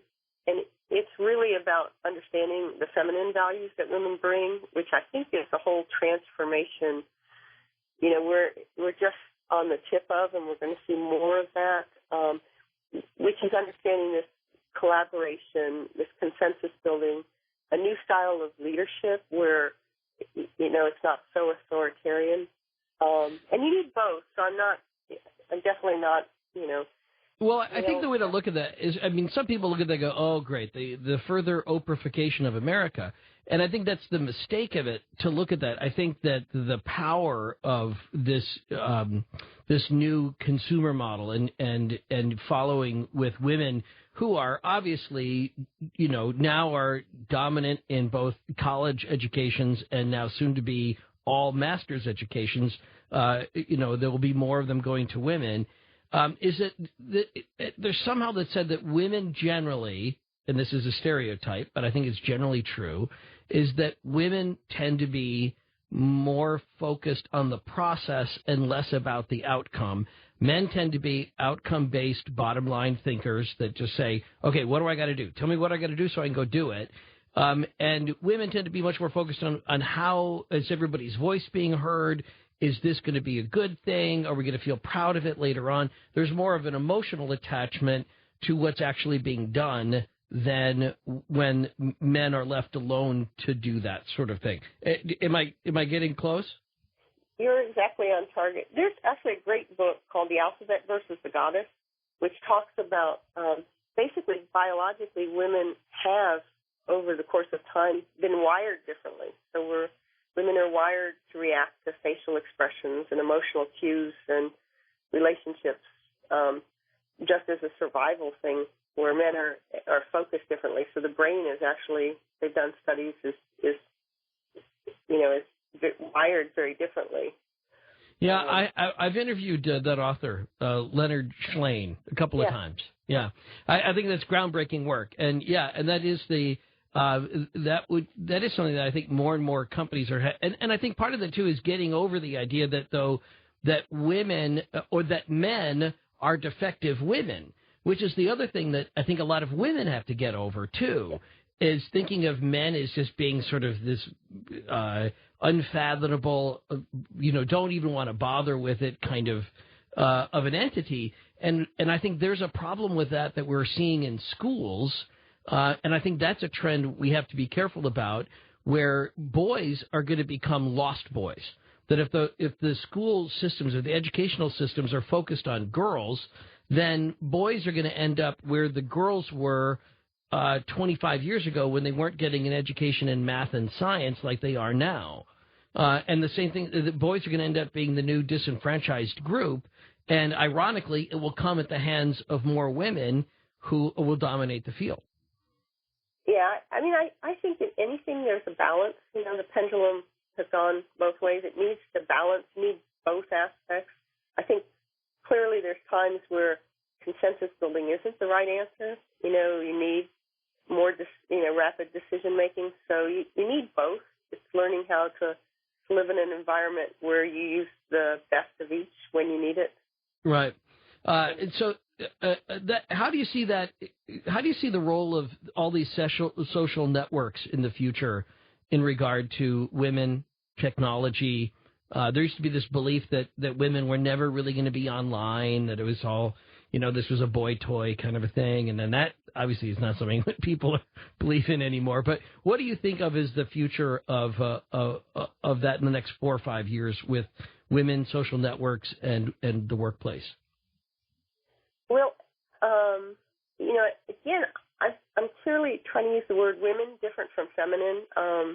And I distinguish those as women as gender, it's your sex, whereas feminine is a cultural thing, and I think, men can have feminine values. So the networking is clearly relationship building, and I think embraces the feminine value. And IBM just did a study, and I think they found that the more contacts you increase, actually brought in revenue of like $900 per person.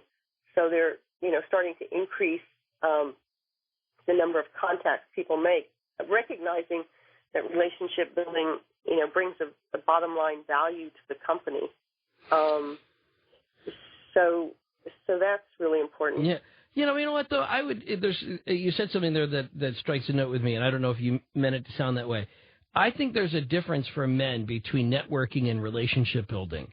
And I think that men have always been great networkers.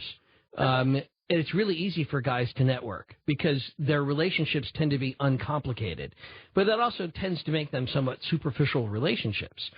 So they're great networkers, but they're not necessarily great relationship builders. And I think that may be the difference maybe between these characteristics we're talking about with some broad brushstrokes between men and women, but that men are learning maybe to have deeper relationships through this technology, but that women could learn to be the networkers that men can be.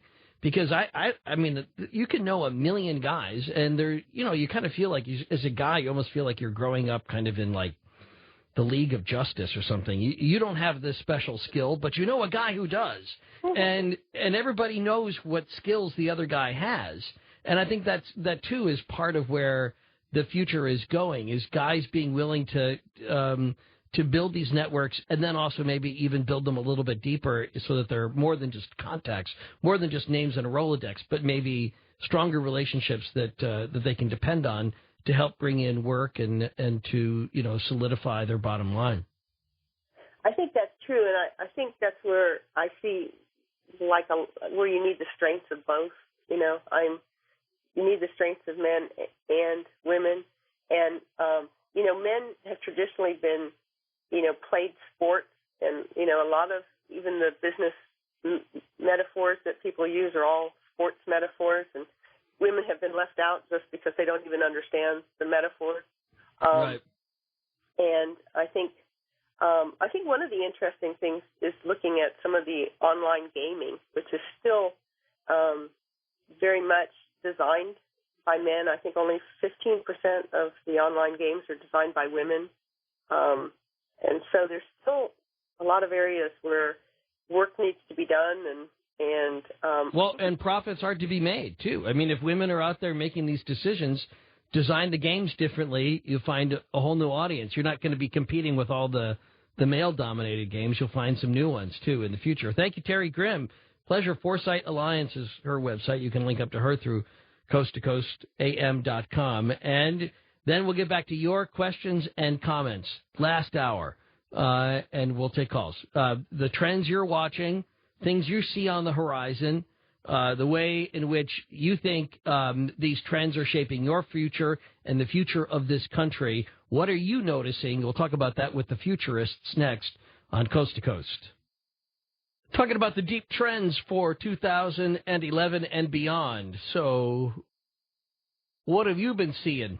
What are you wondering about? How would you like to see what you want to do turned into a career? Or for that matter, if you've got a business, what are your challenges in terms of what you think the future means for you? Well, some really cool issues have come up in the last 2 or 3 hours in this discussion. And we'll get to a bunch more coming up next on Coast to Coast. This is Ian Punnett. Back from the first hour on Coast to Coast AM when we were talking about the subject of future studies, two people who teach at the University of Houston, Dr. Peter Bishop and Andy Hines, will take your calls about future studies, both as something which we need to do more of, but also what they're seeing as academics and as business professionals, what's going to be coming in 2011 and beyond. We start with Radael I think we already had him on just the other day. Let's go to Greg in Oregon. First-time caller line on Coast to Coast for Dr. Peter and Andy Hines. Go ahead, Greg. Good evening, Ian. How are you? Good. You got a question about the future? Yeah, actually, I do. I wonder about what you might describe as game changers. The poet Burns put it in a poem to a mouse. We think this is what it's going to be. We do quantitative and qualitative analysis, and then along comes the BPA spill, or as you would put it, you put your foot in a cast, it becomes gamey. Right. How does it change your life? So where does this fit into the academic procedures, if you will, of Are you addressing like probabilities? Are you trying to get an idea about variables, or? No, it's what tools you bring to the table. Okay.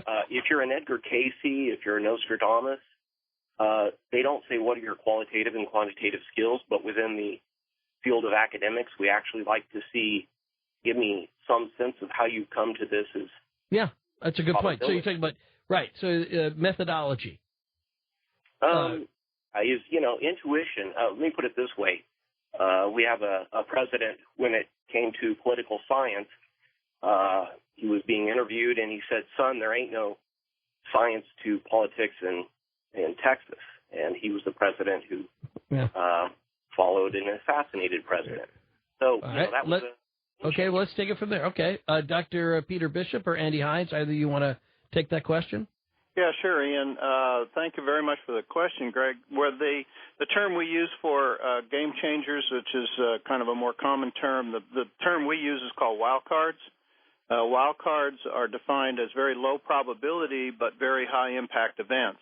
And there are, of course, an infinite number of them. There can be wild cards in technology, in environmental issues, in politics, and even in demography and whatever. There is a very little real analysis that goes into wild cards because fundamentally they're a product of our imagination. In future studies, we do logical analysis, extrapolation, particularly in terms of the expected future. But in terms of what might happen instead, we turn to basically causal and logical analysis. Wildcards basically pop up almost out of nowhere. So it's impossible to catalog them all. It's impossible to predict them.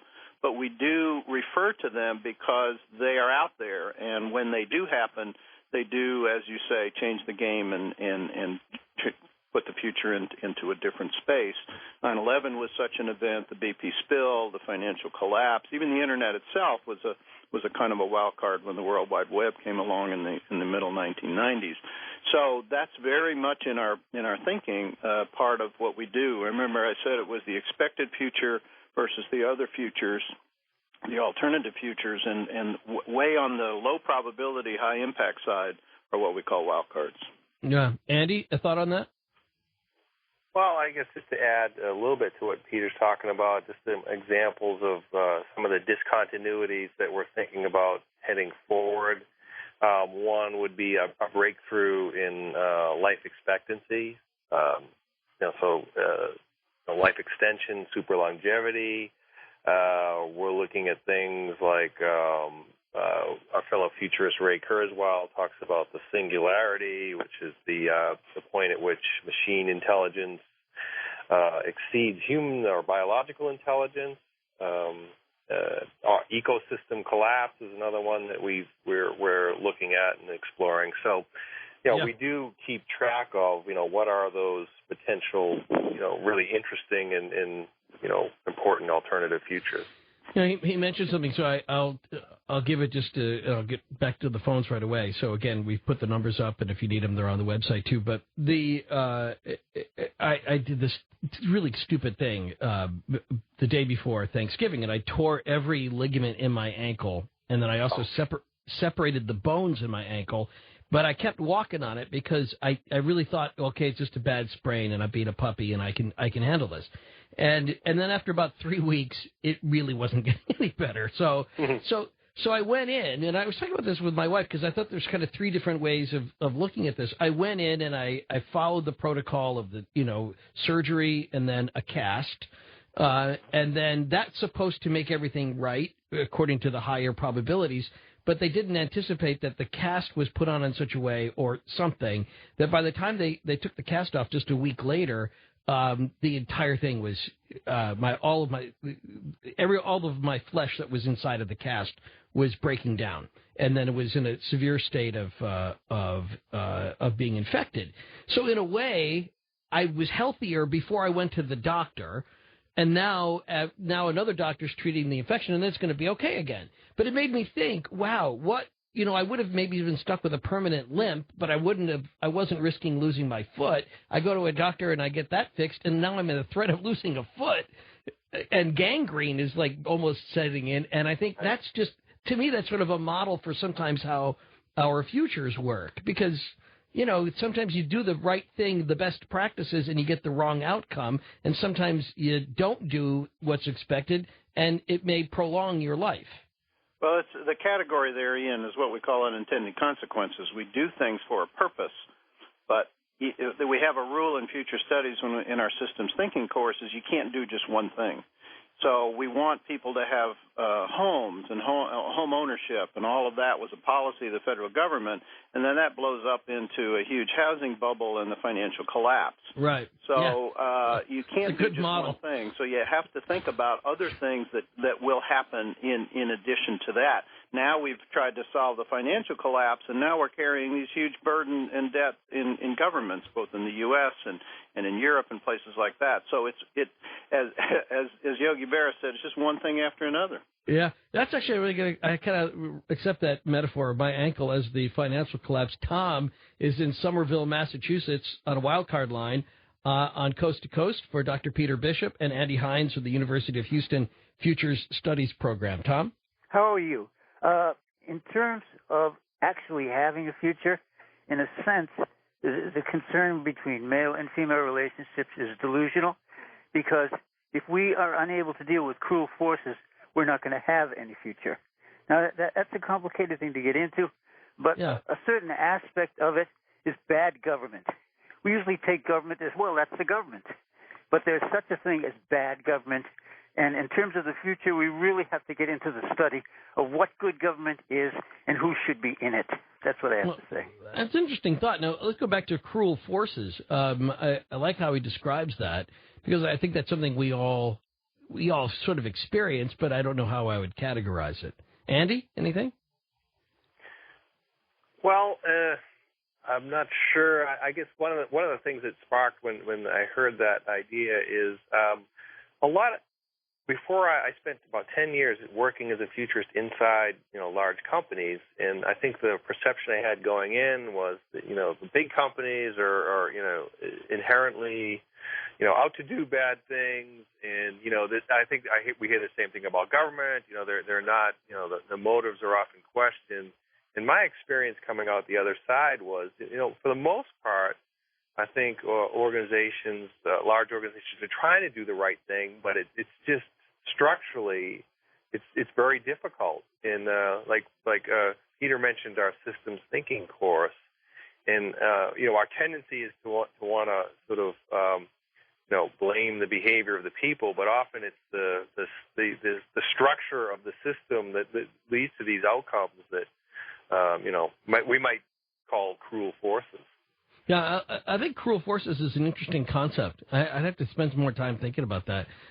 But even on the idea of good government versus no government, or bad government, as opposed to just accepting bad government as the government, there is, I think, maybe a sense of people feel like they don't have a stake in the future because they don't feel like they can ever be fully represented in a system that's this large. And I get that. I mean, I think there is kind of a disconnect on that, but let's leave that for now. Well, Peter, do you have some? Yeah, the concept of cruel forces, I agree, is an interesting one. There are forces, and there are causes. Very few, nothing happens by itself. Everything is caused.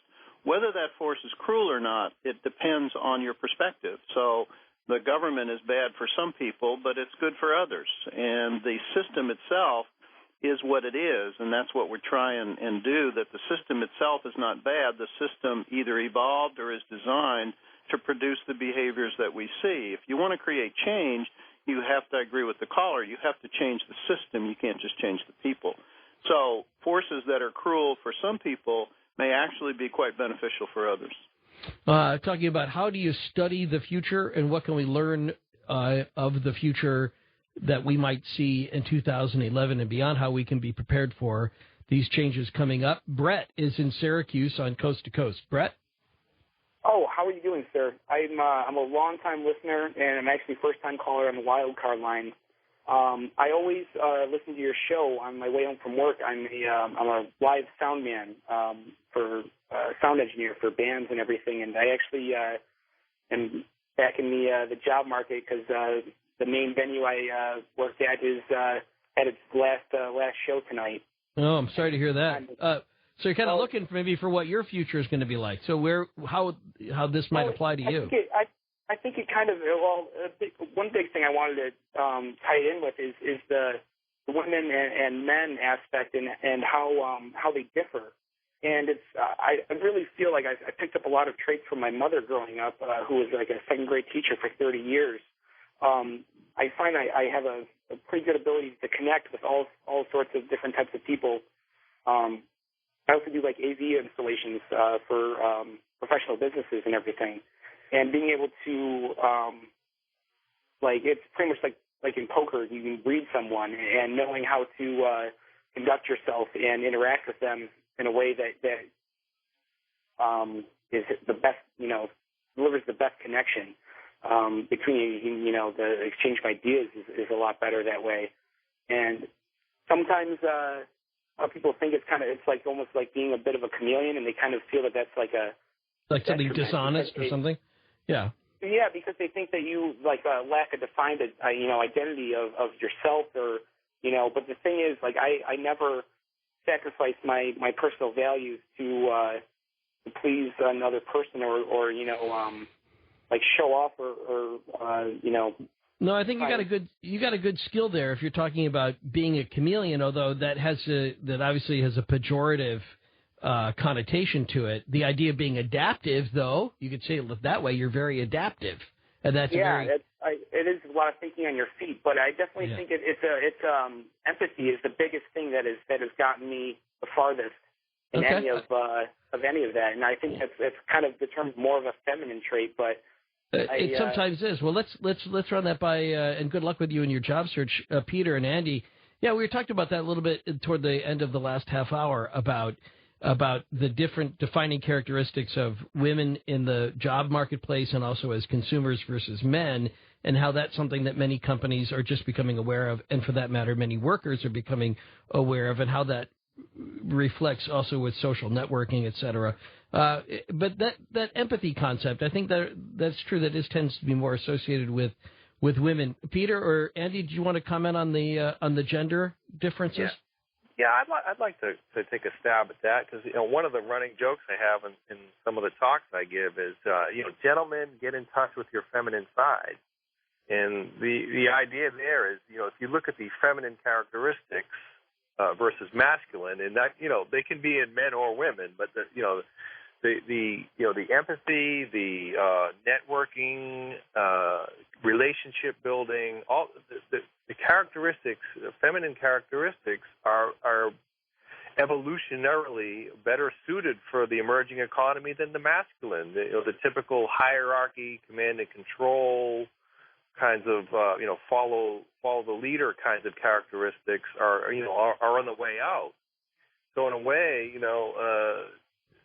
we say the feminine characteristics are better adapted for the way the future is unfolding. So, I think our caller, at least in that respect, is heading in the right direction. Yeah. Peter? Yeah, this fits into a larger theme that I talk about in terms of the emergence of technology. And, of course, we're dealing with digital technology today.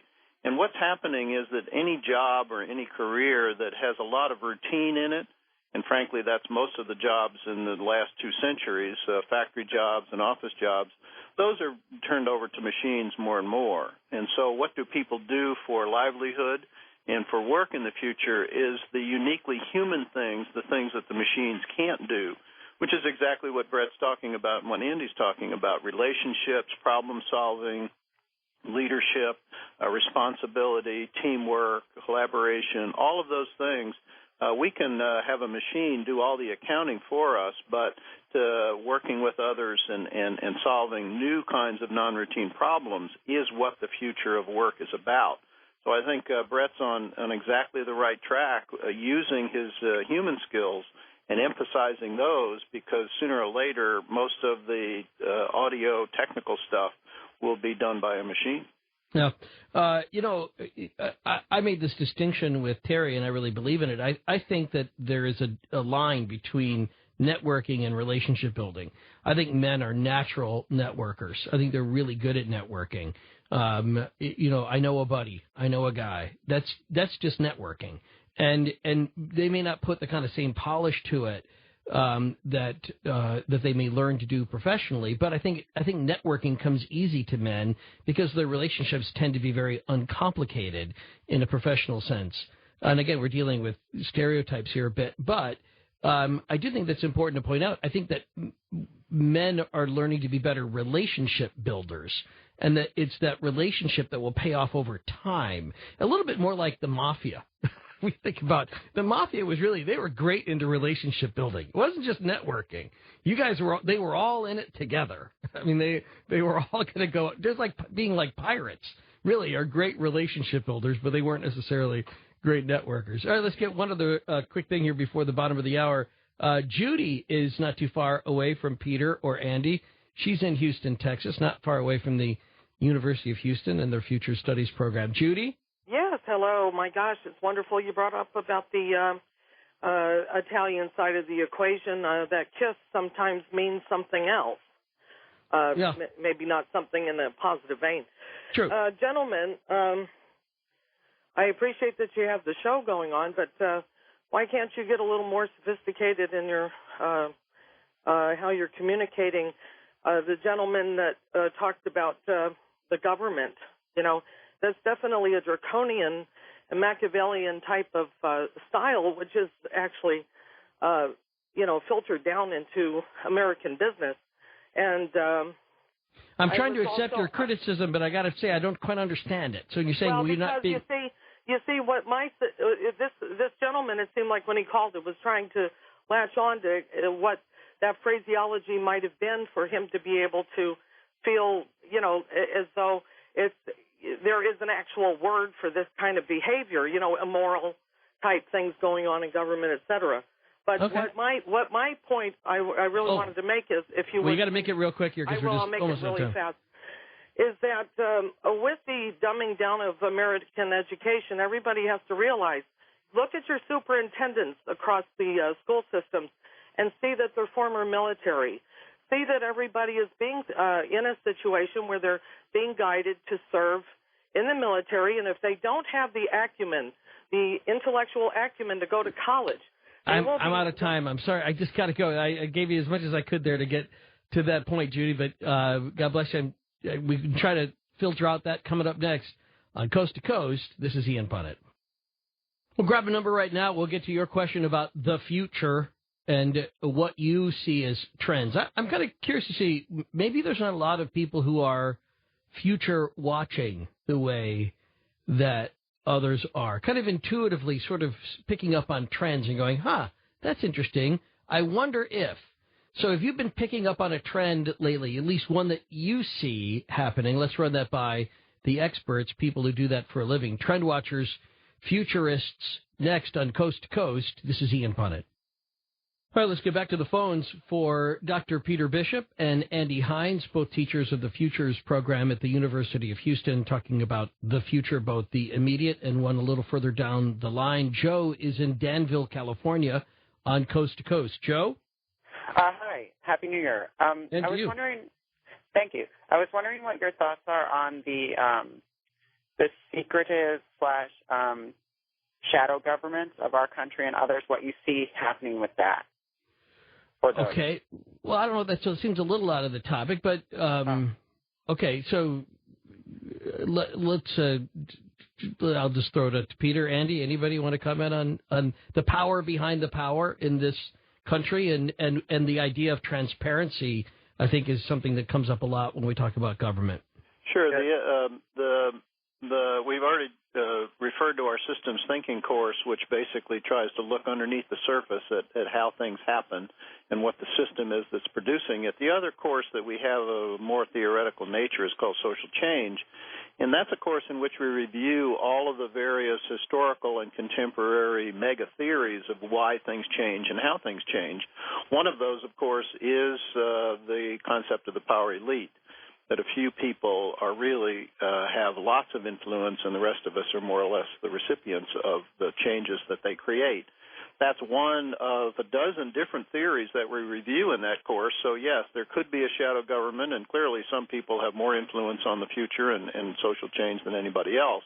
Whether that is the dominant theory is, of course, an assumption which we entertain, and it can create certain scenarios, but it is not taken as an absolute fact in our program. I guess that's the question is, do we take it as an assumption or a fact? And I think as an assumption, I think that's very interesting. How does that change the way we approach our government or our relationship with the government? Andy, do you have a thought on that?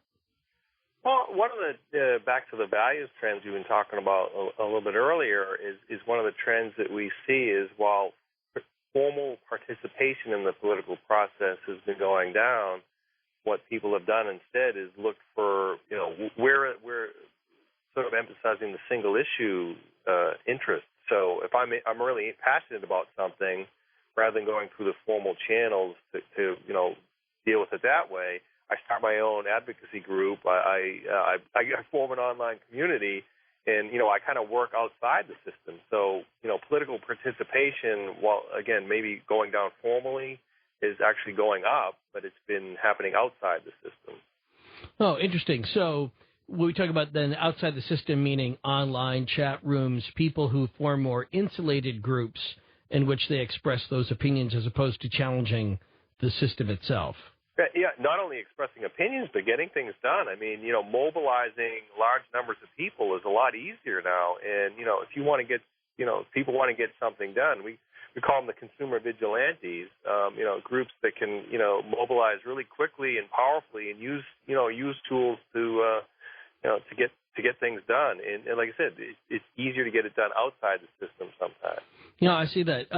I think flash mobs are an interesting reflection of that, right? So that they can set it all up in advance, and in a very public space, suddenly everybody shows up and does this joyous thing, which is intending to create sort of shock waves of humor and smiles that then go out from that, and there's no necessarily any central authority that created that. It's just people deciding this is what they need at the food court at the mall at noon today.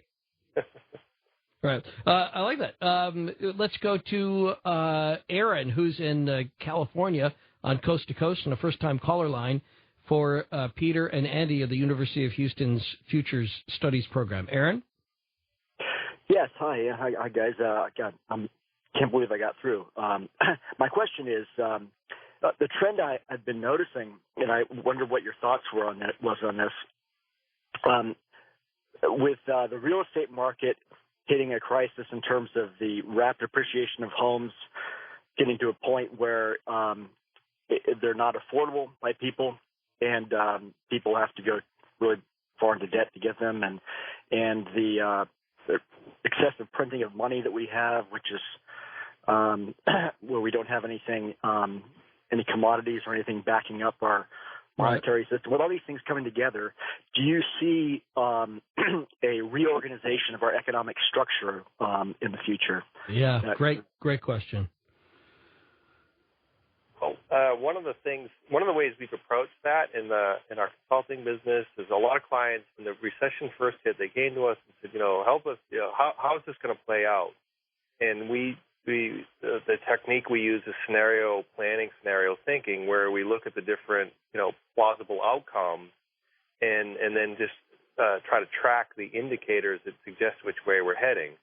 A couple of the main patterns that we looked at, one, I think popular we hear called the double dip, right? So one is we try to put some Band-Aids on the current system. The Band-Aids don't work, so we have to try again, but go at a much deeper level, in a less likely but potentially getting more and more reasonable every day is kind of a new Bretton Woods where we have to re-envision the whole system. And so we help clients, to kind of look at those different possibilities and then say, which way do we seem to be tracking?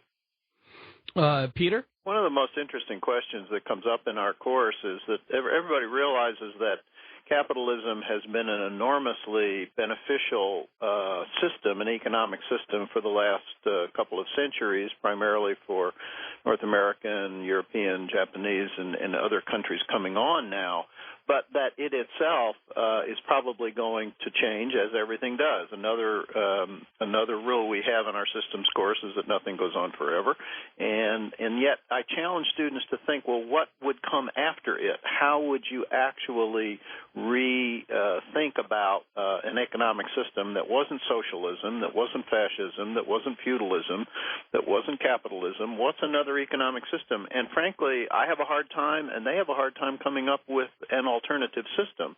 I think what Andy's saying is that we continue, when we are faced with problems, as we have in this economic system, we want to try and take the path of least resistance. We want to try and kind of tweak things and then go on as we did before. That works sometimes, but then other times it doesn't, and then we have to go deeper and deeper and deeper. And so when do we get to a fundamental change and a fundamental solution to the economic systems that cause the problems that we just had, which is increasing bubbles and collapses and recessions and things like that? And that's what scenarios are for. How deep does it go before we come up with a new system? Well, I think here I would make a proposal that the new system is actually what the original system was supposed to be like. And it goes back to what Andy was talking about in the first hour in his research about the emergence of these new values. And the valueless-based capitalism, I think, is the problem. That it was never intended to be valueless, or that it was supposed to just say, well, whatever happens, happens. There was a belief that there's sort of an assumption that there was a core morality to one's capitalization. And so capitalism works best when, and it doesn't have to be a, Judeo-Christian set of morals or values, but if capitalism works best when it's done, I think, on a smaller scale, and the people are connected to the investments, it's a little bit like It's a Wonderful Life. Right at the beginning, when the run is on at the bank across the street, and then the run comes on the savings and loan, and when you all break it back down into people, then suddenly the value of the money is more than just what it is in your hand; it's what it represents to the other people around you, and I think that's when it gets better. As you well know, Ian, Adam Smith, who obviously laid out described the emerging capitalist system and is considered one of the founders and theoreticians, he wrote The Wealth of Nations, which was his book on capitalism. He also wrote the book on human sentiments, which was his basically laying out the distinctions between psychology and culture and values and things like that. And there is a continuous tension in society between our economic interests, which has us being competitive and aggressive and using and growing and whatever, and our cultural systems, which has us raise children and participate in religion and be good citizens and things like that. There is a tension between those, and at various points in history, one will be dominant over the other. And it's right now a discussion about whether our capitalist system has enough values associated with it to be able to be supportive of society in general, or just for a few who happen to be good at playing that game. Well, I think that's what it comes down to, then. It's the tension between the Adam Smith model and the Ayn Rand model. And what we've seen at the top is that Randians have dominated our economic playbook. And they thought that people would be different when given the opportunity, and they're not. And so I think that it's okay to have values and to talk about values in association with capitalism. I think that may be a new vogue. That may just be me. But Mike is on a wild card line, Sioux Falls, South Dakota, on Coast to Coast for Peter and Andy, futurists at the University of Houston. Mike? Hi, how you doing? Mike, go ahead. Yeah, all right. The question I had was, do they see life coaching or mentoring as a possible career in the near future? Well, it's been one of the past. What will be the future of life coaching? Andy, Peter?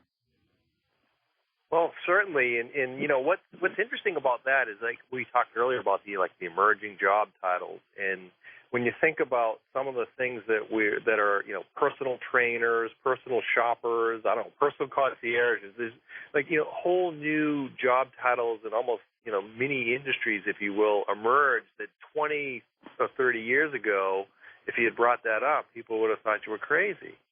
I think certainly the idea of life coaching is already certainly out there. It's the kind of thing that as Peter talked about earlier, is the jobs, the new jobs of the future are around the human skills, and so something like life coaching and career coaching and things like those become the needs of the future. So I would certainly put that as one of the categories that we've identified long ago and we see continuing. I know a couple of people who are former life coaches already. They've been through the cycle. Really? I know. I've just had a conversation with one the other day who's looking at a second career, liked doing it, but there isn't anything like you don't see somebody coming and going, hey, what's the name of your life coach? Or hey, I've got a great life coach for you. It's still too exotic.